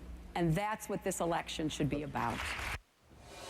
Senator Clinton toward the end of tonight's debate. If you're just joining us now at the top of the hour, over the next hour of our special coverage of the debate in Austin, we're going to be talking obviously with our political analysts all about what happened tonight, what they saw happen tonight, what you all saw happen tonight. We're also going to get dial testing, minute by minute analysis, second by second really analysis from undecided voters in Texas, how they responded to what the candidates had to say. We're also going to be playing you significant chunks from the debate, the most important exchanges, the most important moments that occurred on that stage in Austin tonight. So if you missed the debate or missed parts of it, we're going to give you the full recap over this next hour. Right now, let's check in with the people who are asking the questions at tonight's debate.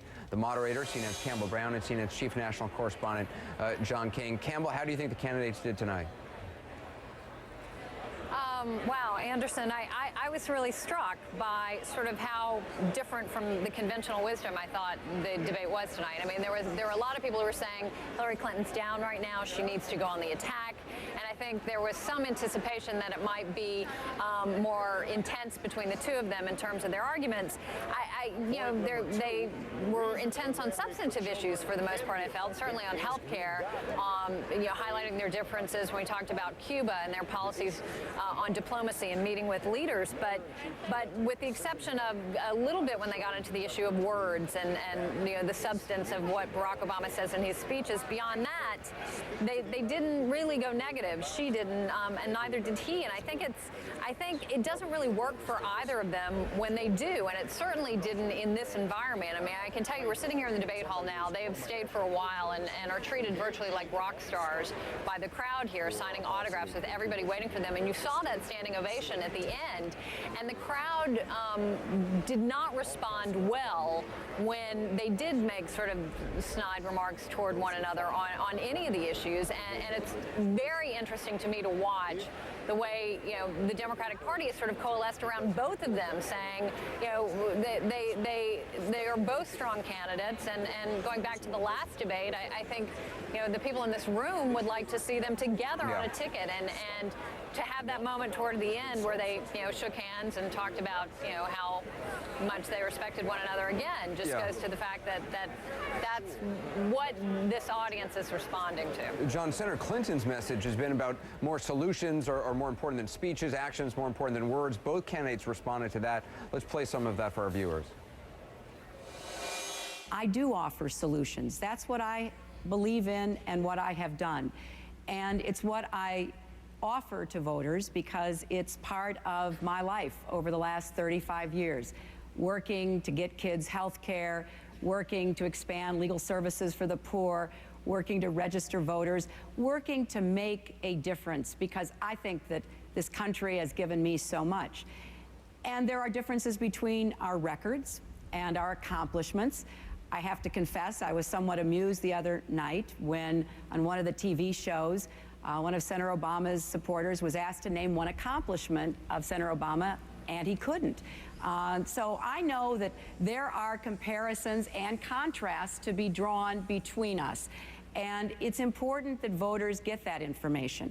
So yes, I do think that words are important and words matter, but actions speak louder than words. And I offer that to the public. Yeah, Senator Clinton of late has said, let's get real. And the implication is that you know, the people who've been voting for me or involved in my campaign are somehow delusional, and that you know the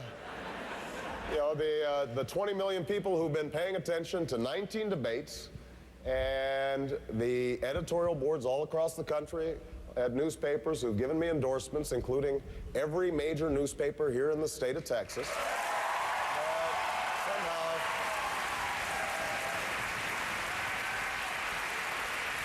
You know, the thinking is that somehow they're being duped, and that eventually they're going to see the reality of things? Well, I think they perceive reality of what's going on in Washington very clearly. And what they see is that if we don't bring the country together, stop the endless bickering, actually focus on solutions, and reduce the special interests that have dominated Washington, then we will not get anything done. John, clearly Barack Obama deciding to try to rise above any kind of bickering between the two, especially in front of this crowd.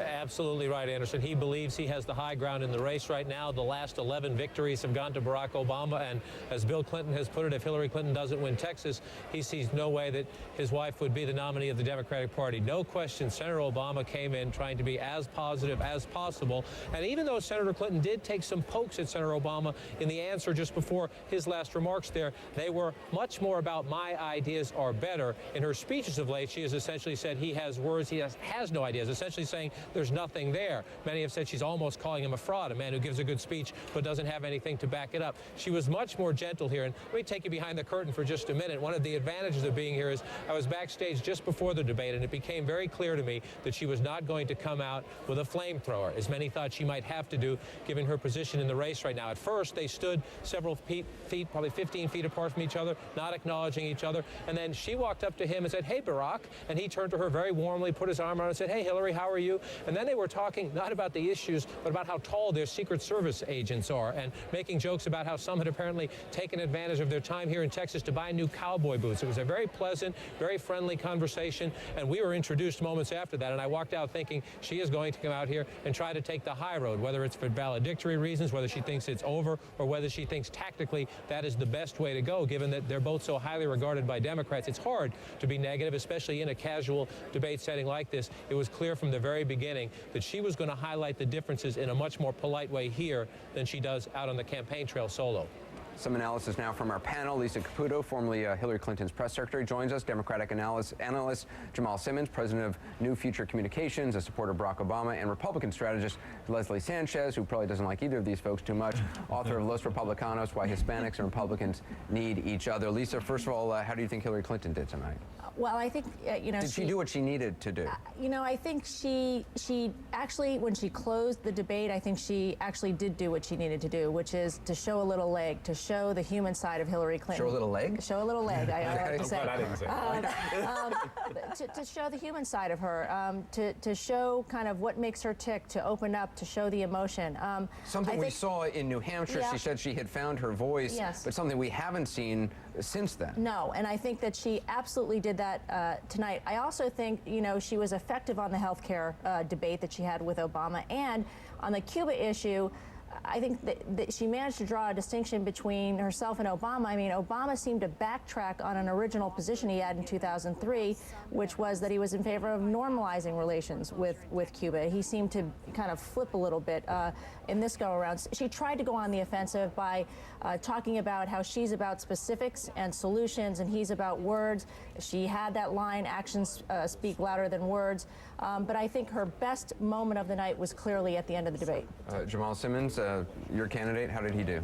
No, I thought it was a pretty good night for Barack Obama because Hillary Clinton didn't really score any points on him. I think she tried to get a little cute with the Xerox line. It didn't work. The audience booed, but she made up for it in the end. So it was sort of a make-up point when she made her last comments, and everyone felt very good about her. I think without that last comment, we would be talking about a very different kind of debate. And what Hillary Clinton really needed to do tonight was to score some solid points on Barack Obama, move the needle a little bit, and that just didn't happen. They clinched their way through it, and it was a wash. Leslie, obviously immigration is a key issue, not just for the nation, but especially in the state of Texas. I want to play some of what both candidates had to say on the topic.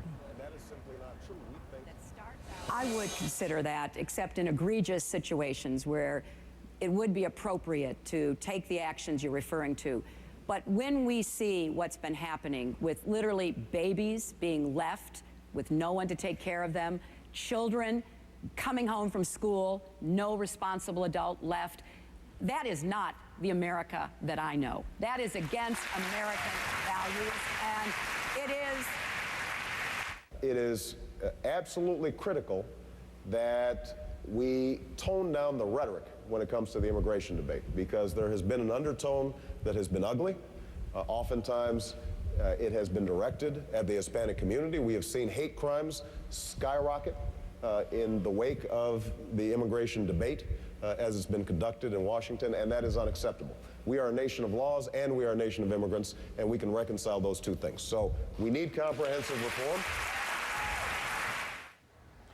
There's not a lot of light between these two on this issue. It will be interesting in the general election to see how this plays out in a debate against John McCain. Exactly. I thought it was a little bit more nuanced in terms of rhetoric coming from Barack Obama when he's talking about, you know, we need to tone down the rhetoric. That's something you hear on the right sometimes about among conservatives and moderates who are saying tone down the rhetoric on the immigration debate. He's particularly talking and using that language in Texas because Texas is really split on that. It's more an emotional issue with respect to immigration. Immigration is not top of mind for these voters. But it's interesting, they both talked about moving away from building a fence, something they originally supported in the past, and Hillary Clinton failed to talk about. It was her husband's failed policies with respect to the old INS, Immigration Naturalization Service, that didn't help prevent the porous border that you see today. The fact that you could have a continuation of a problem that started, actually, before, in fairness, before the Clinton administration, but was certainly, you know, exposed for what it truly is, as a porous border. We're going to have a lot more on the issues of health care and other things with our panel just ahead. Also tonight, we're going to take a closer look at the issues of health care, the candidates trading shots over coverage and affordability. Also, John McCain's answer to the New York Times front page story that set off something of a firestorm today, allegations of an improper relationship with a lobbyist, but a lot of people, not just Republicans, asking, where is the beef? We'll have that story coming up and more of the best moments from tonight's debate. The wealthy and the well-connected have had a president for the last 7 years, and I think it's time that the rest of America had a president who works for you every single day. Senator Hillary Clinton a short time ago debating Barack Obama in Austin, Texas. Let's bring back our political panel, Lisa Caputo, Jamal Simmons, and Leslie Sanchez. One of the issues that, of course, was talked about a lot was health care. I want to play for our viewers some of what both candidates had to say on it. I want to get back to health care because I didn't get a chance to respond after Senator Obama finished. No, let me finish, Tori, because this is a significant difference. You know, Senator Obama has said it's a philosophical difference. I think it's a substantive difference. He has a mandate for parents to be sure to insure their children. I agree with that. I just know that if we don't go and require everyone to have health insurance, the health insurance industry will still game the system. Every one of us with insurance will pay the hidden tax of approximately $900 a year to make up for the lack of insurance. And, you know, in one of our earlier debates, John Edwards made a great point. It would be as though Social Security were voluntary. Medicare, one of the great accomplishments of President Johnson, was voluntary. I do not believe that is going to work. So it's not just a philosophical difference. You look at what will work and what will not work. If you do not have a plan that starts out attempting to achieve universal health care, you will be nibbled to death, and we will be back here with more and more people uninsured and rising costs. Understand that when Senator Clinton says a mandate, it's not a mandate on government to provide health insurance. It's a mandate on individuals to purchase it. And Senator Clinton is right. We have to find out what works. Now, Massachusetts has a mandate right now. They have exempted 20% of the uninsured because they've concluded that that 20% can't afford it. In some cases, there are people who are paying fines and still can't afford it, so now they're worse off than they were. They don't have health insurance and they're paying a fine. And in order for you to force people to get health insurance, you've got to have a very harsh, stiff penalty. And Senator Clinton has said that we will go after their wages. Now, this is a substantive difference, but understand that both of us seek to get universal health care. I have a substantive difference with Senator Clinton on how to get there. Leslie, do you think this is an issue which most folks who are watching, do they get lost in the weeds on the differences? Completely. There are 2 points. One, it seemed like Hillary Clinton was trying to show I'm the smartest girl in the class. I mean, she really has this aura about her, but no, come back to me, no, come back to me. It's brutish. It's really the only term I can use. And I think she does. Point out you're a Republican strategist. Yes, let me point that out. Very biased on this side. She's talking about nationalizing what's 15% of our economy and basically making, this socialized medicine, which. But the question is this an issue worth playing? that. But no, with respect to how, I do think it gets lost. I thought Barack Obama did a good job talking about garnishing wages. Those are the types of things that people all of a sudden pay attention to. And when she talked about, you know, you wouldn't have Social Security or Medicare unless you forced it on people. Those are the two largest entitlements our federal government has, and the biggest part of our budget deficits and difficulties that we have today, and not to mention the insolvency of them looking forward. So I don't think those are two good examples to give. This is where her being a Republican sort of comes into play, because most Americans actually like Social Security and Medicare. They wanted to exist Jamal, properly. you're an Obama supporter. I want to ask you something right now that the Obama folks are putting out. They're putting out quotes, two quotes from John Edwards, which they say are very similar to a quote that Hillary Clinton used tonight. Hillary Clinton saying, you know, whatever happens, we're going to be fine. You know, we have strong support from our families and friends. I just hope that we'll be able to say the same thing about the American people, and that's what this election should be about. John Edwards, in a prior debate, said, what's not at stake are any of us. All of us are going to be just fine no matter what happens to this election. But what's at stake is whether America is going to be fine. It's not word for word. It's not word for word, but it certainly is substantively the same. And, you know, the reality is, I think the American people don't really care about this kind of a fight. This is something that goes on in CNN's, studios and across and on the debate stage tonight. And on the debate stage, but it's not really about people's health care, and it's not about their economy and the problems that they're facing. But the reality is, Hillary Clinton started that food fight, and so I think the Obama people are trying to get back in it and say, you know what? The reality is, most politicians do say things that sound like what other people say. I mean, I worked for Bob Graham, and he went around for the entire year saying, when America, John Edwards became a candidate in 2007, and changed to America to one America, but nobody cried foul. It's what politicians do. So we got to, I think both candidates wanted to get back on the issues of substance. And for most of the debate, they did do that. Lisa, I just want to ask you, you worked for Hillary Clinton in the past. In New Hampshire, she said she found her voice. We saw a personal side to her. Tonight, at the end of the debate, we saw a personal side to her. Why not in between? What happens to not allow that to come forward? Because everyone seems to say that's what she should be doing more. Well, I think, you know, she has these great moments, and I think, you know, she had a really terrific moment at the end of the debate tonight, and that's why you see the Obama campaign working to try and diffuse it now. I think, you know, it's a hard thing to be out on the trail and to kind of just let your guard down, and every once in a while she just kind of lets her guard down, and that's when those of us who know her well see, you know, the true Hillary Clinton come through. And I think you saw that tonight. She cares deeply about this election. It's very personal for her. I think you saw it in New Hampshire. Do you think we're going to see more of that in the week ahead? You know, who knows, Anderson? I think, you know, it's such a grueling pace they're keeping that, and I think a lot of it has to do with fatigue as well. Yeah. You just, you know, kind of have a moment. It is tough out there. I appreciate your comments. Thanks very much. We're going to have more from our panel ahead. Just head to also Rate the Debate minute by minute dial testing. It records voters' real-time reactions. We'll tell you the results in just a moment. It is always fascinating to see. Plus, John McCain's battle with the New York Times over allegations he had an improper relationship with a lobbyist. Could there actually be a silver lining for McCain in all of this? When the special edition of 360 continues. Be right back. CNN tomorrow at 6 a.m. The most politics in the morning. Hillary Clinton, Barack Obama, head-to-head on the issues and each other. Who grabbed the attention of the voters in the Texas debate? American Morning. Tomorrow at 6 a.m. Only on CNN. Closed captioning hours provided by Renewin, the only supplement for joint care and energy. Introducing Renewin, the only intensive release supplement for joint care and energy. Renewin with glucosamine and chondroitin improves joint comfort, joint mobility, and boosts energy. Renewin in stores now. Something that we can do immediately that I think is very important is to pass the DREAM Act, which allows children who, through no fault of their own, are here but have essentially grown up as Americans, allow them the opportunity for higher education. I do not want two classes of citizens in this country. Senator Obama speaking there about a piece of proposed federal legislation called the DREAM Act. It would allow illegal immigrants who are high school students to remain in America and gain legal status if they attend college or join the military. Immigration, of course, a key issue with Texas voters, as most American voters as well. Some of those voters still undecided ahead of the state's March 4th primary. Now, we had some undecided voters in Dallas do dial testing of the debate to get their real-time reactions to different moments. Details now from 360's Erica Hill.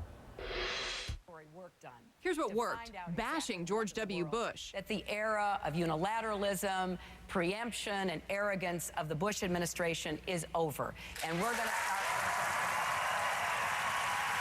We have to end the Bush tax cuts to the wealthy and to provide tax breaks to middle-class Americans and working Americans who need them. The wealthy and the well-connected have had a president for the last 7 years, and I think it's time that the rest of America had a president to work for you every single day. And here's what didn't. Attacking your opponent, as Senator Clinton did, on the question of whether Barack Obama plagiarized a line in his stump speech. If your candidacy is going to be about words, then they should be your own words. That's, I think, a very simple proposition. And, lifting whole passages from someone else's speeches is not change you can believe in. It's change you can Xerox. And I just don't think. No, but but Barack, it is, because if you look. If the burden truly was on Hillary Clinton tonight to connect with voters, she pulled it off with our voters at the end. I was called by my faith and by my upbringing to do what I could to give others the same opportunities and blessings that I took for granted. That's what gets me up in the morning. That's what motivates me in this campaign. And what's really interesting, Anderson, is especially that last bit there from Senator Clinton. You saw the spike in the reaction from our voters. Going in, some of the women had said they were torn because they felt an allegiance to Senator Clinton as a woman, but they just hadn't felt a lot of excitement from her. Well, one woman afterwards, one of our undecided testers, said, you know what, when I heard her talk about humbleness and public service, I found that extraordinary, and that got me excited. Another man had said, you spoke about the DREAM Act and immigration right before we tossed to this piece. Another man said, I'm so happy that Senator Obama mentioned that, because the DREAM Act is something that really hits home with me. So at the end of the night, we asked our undecided Democratic voters if they were voting today, who would they vote for? Anderson, they were split down the middle. Man, just as the race seems to be, our polling tonight shows the same thing. Statistical dead heat in the state of Texas. Always remarkable to see the dial testing. Erica, thanks. Let's get some perspective now on the reactions of the undecided voters and what happens next in the race up until March 4th. Joining us again, CNN senior analyst Gloria Borger, Jeffrey Toobin, David Gergen, also CNN political contributor and Democratic strategist, and superdelegate Donna Brazil. Gloria Borger, where does this race go from tonight? Well, I think, as you heard in the dial group, still right down the middle. Texas, Ohio, I think you're going to hear both of them talk about their more populist messages, trying to get those John Edwards voters, each of them hoping maybe for an endorsement from John Edwards. But I came away tonight thinking, Anderson, we've heard all the themes we are going to hear between these two candidates, because if there was ever a moment to bring out a new thing, some new quiver in your arsenal, you would have done it tonight. And we didn't hear that from Hillary Clinton. So the race is not going to change much in terms of the wording, the rhetoric we have heard. No, I think it is what it is right now, and I think she sharpened it at points tonight, then she backed off a little bit, and I think Barack Obama has been very consistent. If that is true, Jeff Toobin, it does not bode well for Senator Clinton, because time seems to be on Barack Obama's side. It sure does. I mean, Barack Obama has won 11 contests in a row. If it ain't broke, don't fix it. I mean, his campaign is going fabulously. He's raising $1 million a day. He's soaring in the polls. He is going to do precisely what he's been doing. It's been very successful. Hillary Clinton obviously is in a much more difficult place. You know, there was a very interesting conference call yesterday for reporters with the senior management of the Clinton team, Mark Penn, and Harold Ickes, and there was nothing new. I mean, the reporters kept asking, well, what's different? And they were saying, well, she's going to say she's ready on day one to be commander-in-chief. Well, she said that already. I mean, and you saw tonight, there were no new arguments. So maybe she has recognized that this is how she's going to sink or swim, and she's going to lose with dignity, perhaps. You know, the only new argument, and it really wasn't an argument, was the closing argument. I couldn't help but think tonight, you know, this is a candidate whose campaign has been so closely managed and fine-tuned that when you finally hear something you think is a real voice, you're sort of surprised and you say, gee, who is that woman? And maybe that's what's been wrong. But then it turns out to be almost word for word from John Edwards. Well, never mind. David Gergen, what about that? I mean, will the message, in your opinion, stay the same as Gloria thinks? If it does, I think she's going to lose. And I think she has to change it. There were two openings or two things that she could go back on the trail with out of tonight. One was a fighter theme, not the experience theme, but I'm a fighter. I'll go out there and fight for you everywhere. But we've also seen now twice in very important moments that when she connects emotionally, it works. It works very well with women. It gets a lot of women to feel, sympathetic toward her and want to rally behind her and support her. If there's a way she can find to open up on the trail in the way she did that last moment tonight and be more personal and more connective, then she may be able to turn this around. Yeah. If she just goes back and recycles the same themes, he's going to beat her. Donna Brazil, let me ask you the question that I asked Lisa Caputo earlier. I mean, you're a veteran of many campaigns. Everyone seems to say, well, she's at her best when she connects in that personal way. Then why haven't we seen that much since New Hampshire? Clearly, it's either it's not possible, or it's not something she believes in, or just by dint of the way campaigns work, not something that's viable. I think when we have an opportunity to reflect upon this political season, we will look back at those moments when Senator Clinton could have inspired, could have given people a reason to believe in the kind of change that she's seeking. I think she needs a message firewall to give her an opportunity to make people be for her, to as David said, to give people a reason to believe that she will fight for them. Yes, she's been tested. She's vetted. She scores well on all of the points. But people want to feel that she can connect with them and that she will fight for them, that she will lift them up, as Barack Obama said. And look, Barack Obama tonight was exceptional.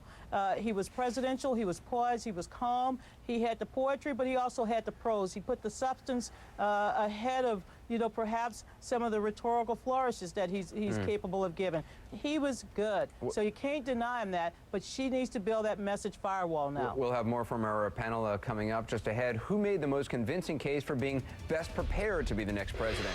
What Senators Clinton and Obama said and how it went over. Plus, government policies gone amok. A ferret attacking a CNN microphone. He thinks it's a prairie dog. We'll tell you why you should care in a CNN special report. Broken government, scorched earth. That starts at the 11 p.m. Eastern hour. Good Lord. We'll be right back.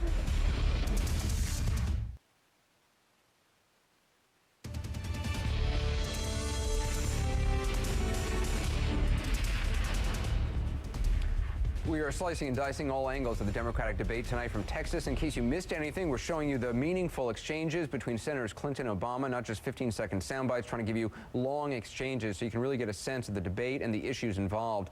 Here's how Senator Clinton addressed the question, are you suggesting that Senator Obama is not prepared to be commander-in-chief? For more than 15 years, I've been honored to represent our country in more than 80 countries, to negotiate on matters such as opening borders for refugees during the war in Kosovo, to stand up for women's rights as human rights around the world. I've served on the Senate Armed Services Committee, and I have worked as one of the leaders in the Congress on behalf of Homeland Security and the very difficult challenges we face. Just this week, it's a good example. We had elections in Pakistan. We had a change in government in Cuba, or at least the leadership. We've had the elections that should have happened, that haven't happened, and just changed the leader the way they do in Cuba. We've had Kosovo declaring independence, and we have had our embassy set on fire in Serbia. So we have serious problems that pose a real question about presidential leadership, and also some great opportunities. We now have opportunities, perhaps with Cuba, I hope with President Musharraf, for him to do the right thing. So when you think about everything that is going to happen, what we can predict and what we cannot predict, I believe that I am prepared and ready on day one to be commander-in-chief, to be the president, to turn our economy around, and to begin making a lot of these very difficult decisions that we will inherit from George Bush. And that is what I am putting forth to the voters. I wouldn't be running if I didn't think I was prepared to be commander-in-chief. And my number one job as president will be to keep the American people safe. And I will do whatever is required to accomplish that. And I will not hesitate to act against those that would do America harm.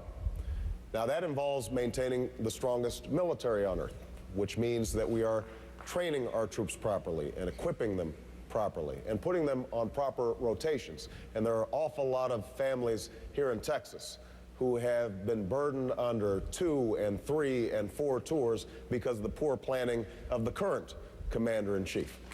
and that will end when I'm president. But it also means using our military wisely. And on what I believe was the single most important foreign policy decision of this generation, whether or not to go to war in Iraq, I believe I showed the judgment of a commander-in-chief, and I think that Senator Clinton was wrong in her judgments on that. On the issues that have come up that a commander-in-chief is going to have to make decisions on, I have shown the judgment to lead.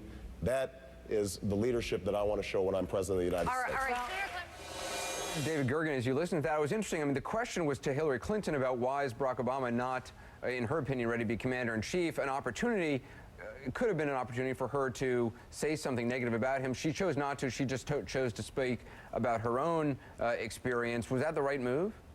No, I thought her answer didn't go anywhere, and it was a litany of events in the world, but it didn't have a point to it that really worked. Whereas, to go back and echo what Donna Brazile has been saying, Barack Obama is dramatically better as a debater than he was a few months ago. I thought it's he was amazing what excellent. 13 debates will do. Absolutely, but you know, the other thing I feel like I'm a better debater at this point. Well, I understand. You're still learning. But the other thing about Barack tonight, you know, he looked back, he looked past Hillary Clinton on a couple of occasions and got at McCain, and he had one of the best lines of the night when he said, you know, on the economy, he said, John McCain says he doesn't know much about economics, and he's sure proving it by embracing George W. Bush's economic policies. It was a very effective response, and I think suggested to you, to voters, that, you know, this fellow's not only good against Hillary Clinton, he's going to be very tough against John McCain, too, who's going to be a formidable opponent. It's going to be, if they become the rivals, it's going to be really interesting. And Donna, it's fascinating that in every poll, voters view Clinton as the candidate with more experience, but that really has not translated into wins. Again, I think she must give voters a bigger rationale to be for her. She scores well on all of the points. Everyone knows that she is smart, that she's gifted, she's talented, but there's something missing. It's like an ingredient you need to make a good gumbo that just spice it up, and it's lacking. And that's why often she comes across flat, Anderson. You know, Anderson, I just think that it's often tonight it was as if she was just reciting a resume.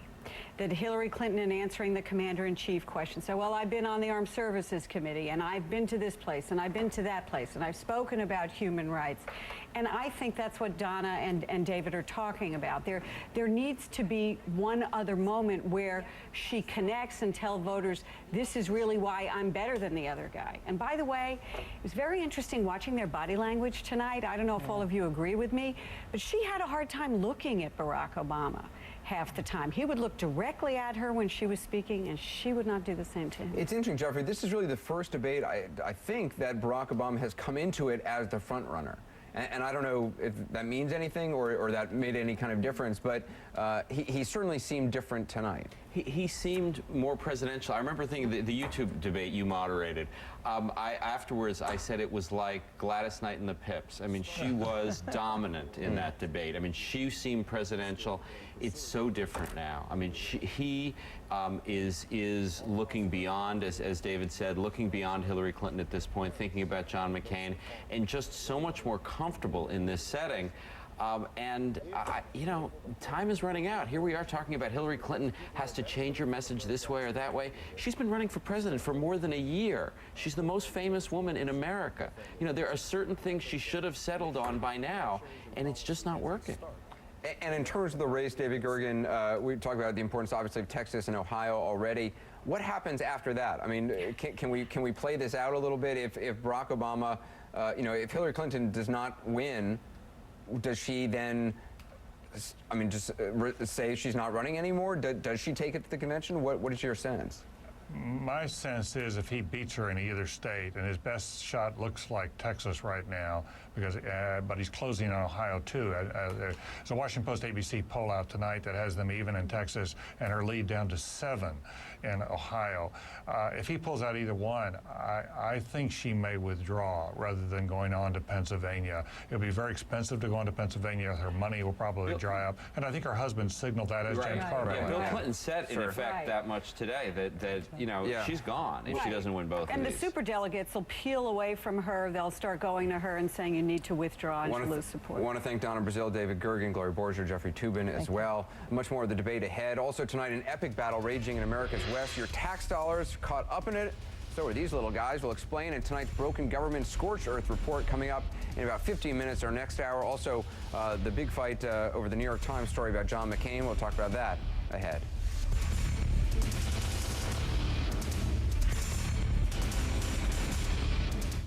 Raw Politics, sponsored by Verizon Wireless. When you're ready to choose email solutions for your small business, turn to the real experts, Verizon Wireless.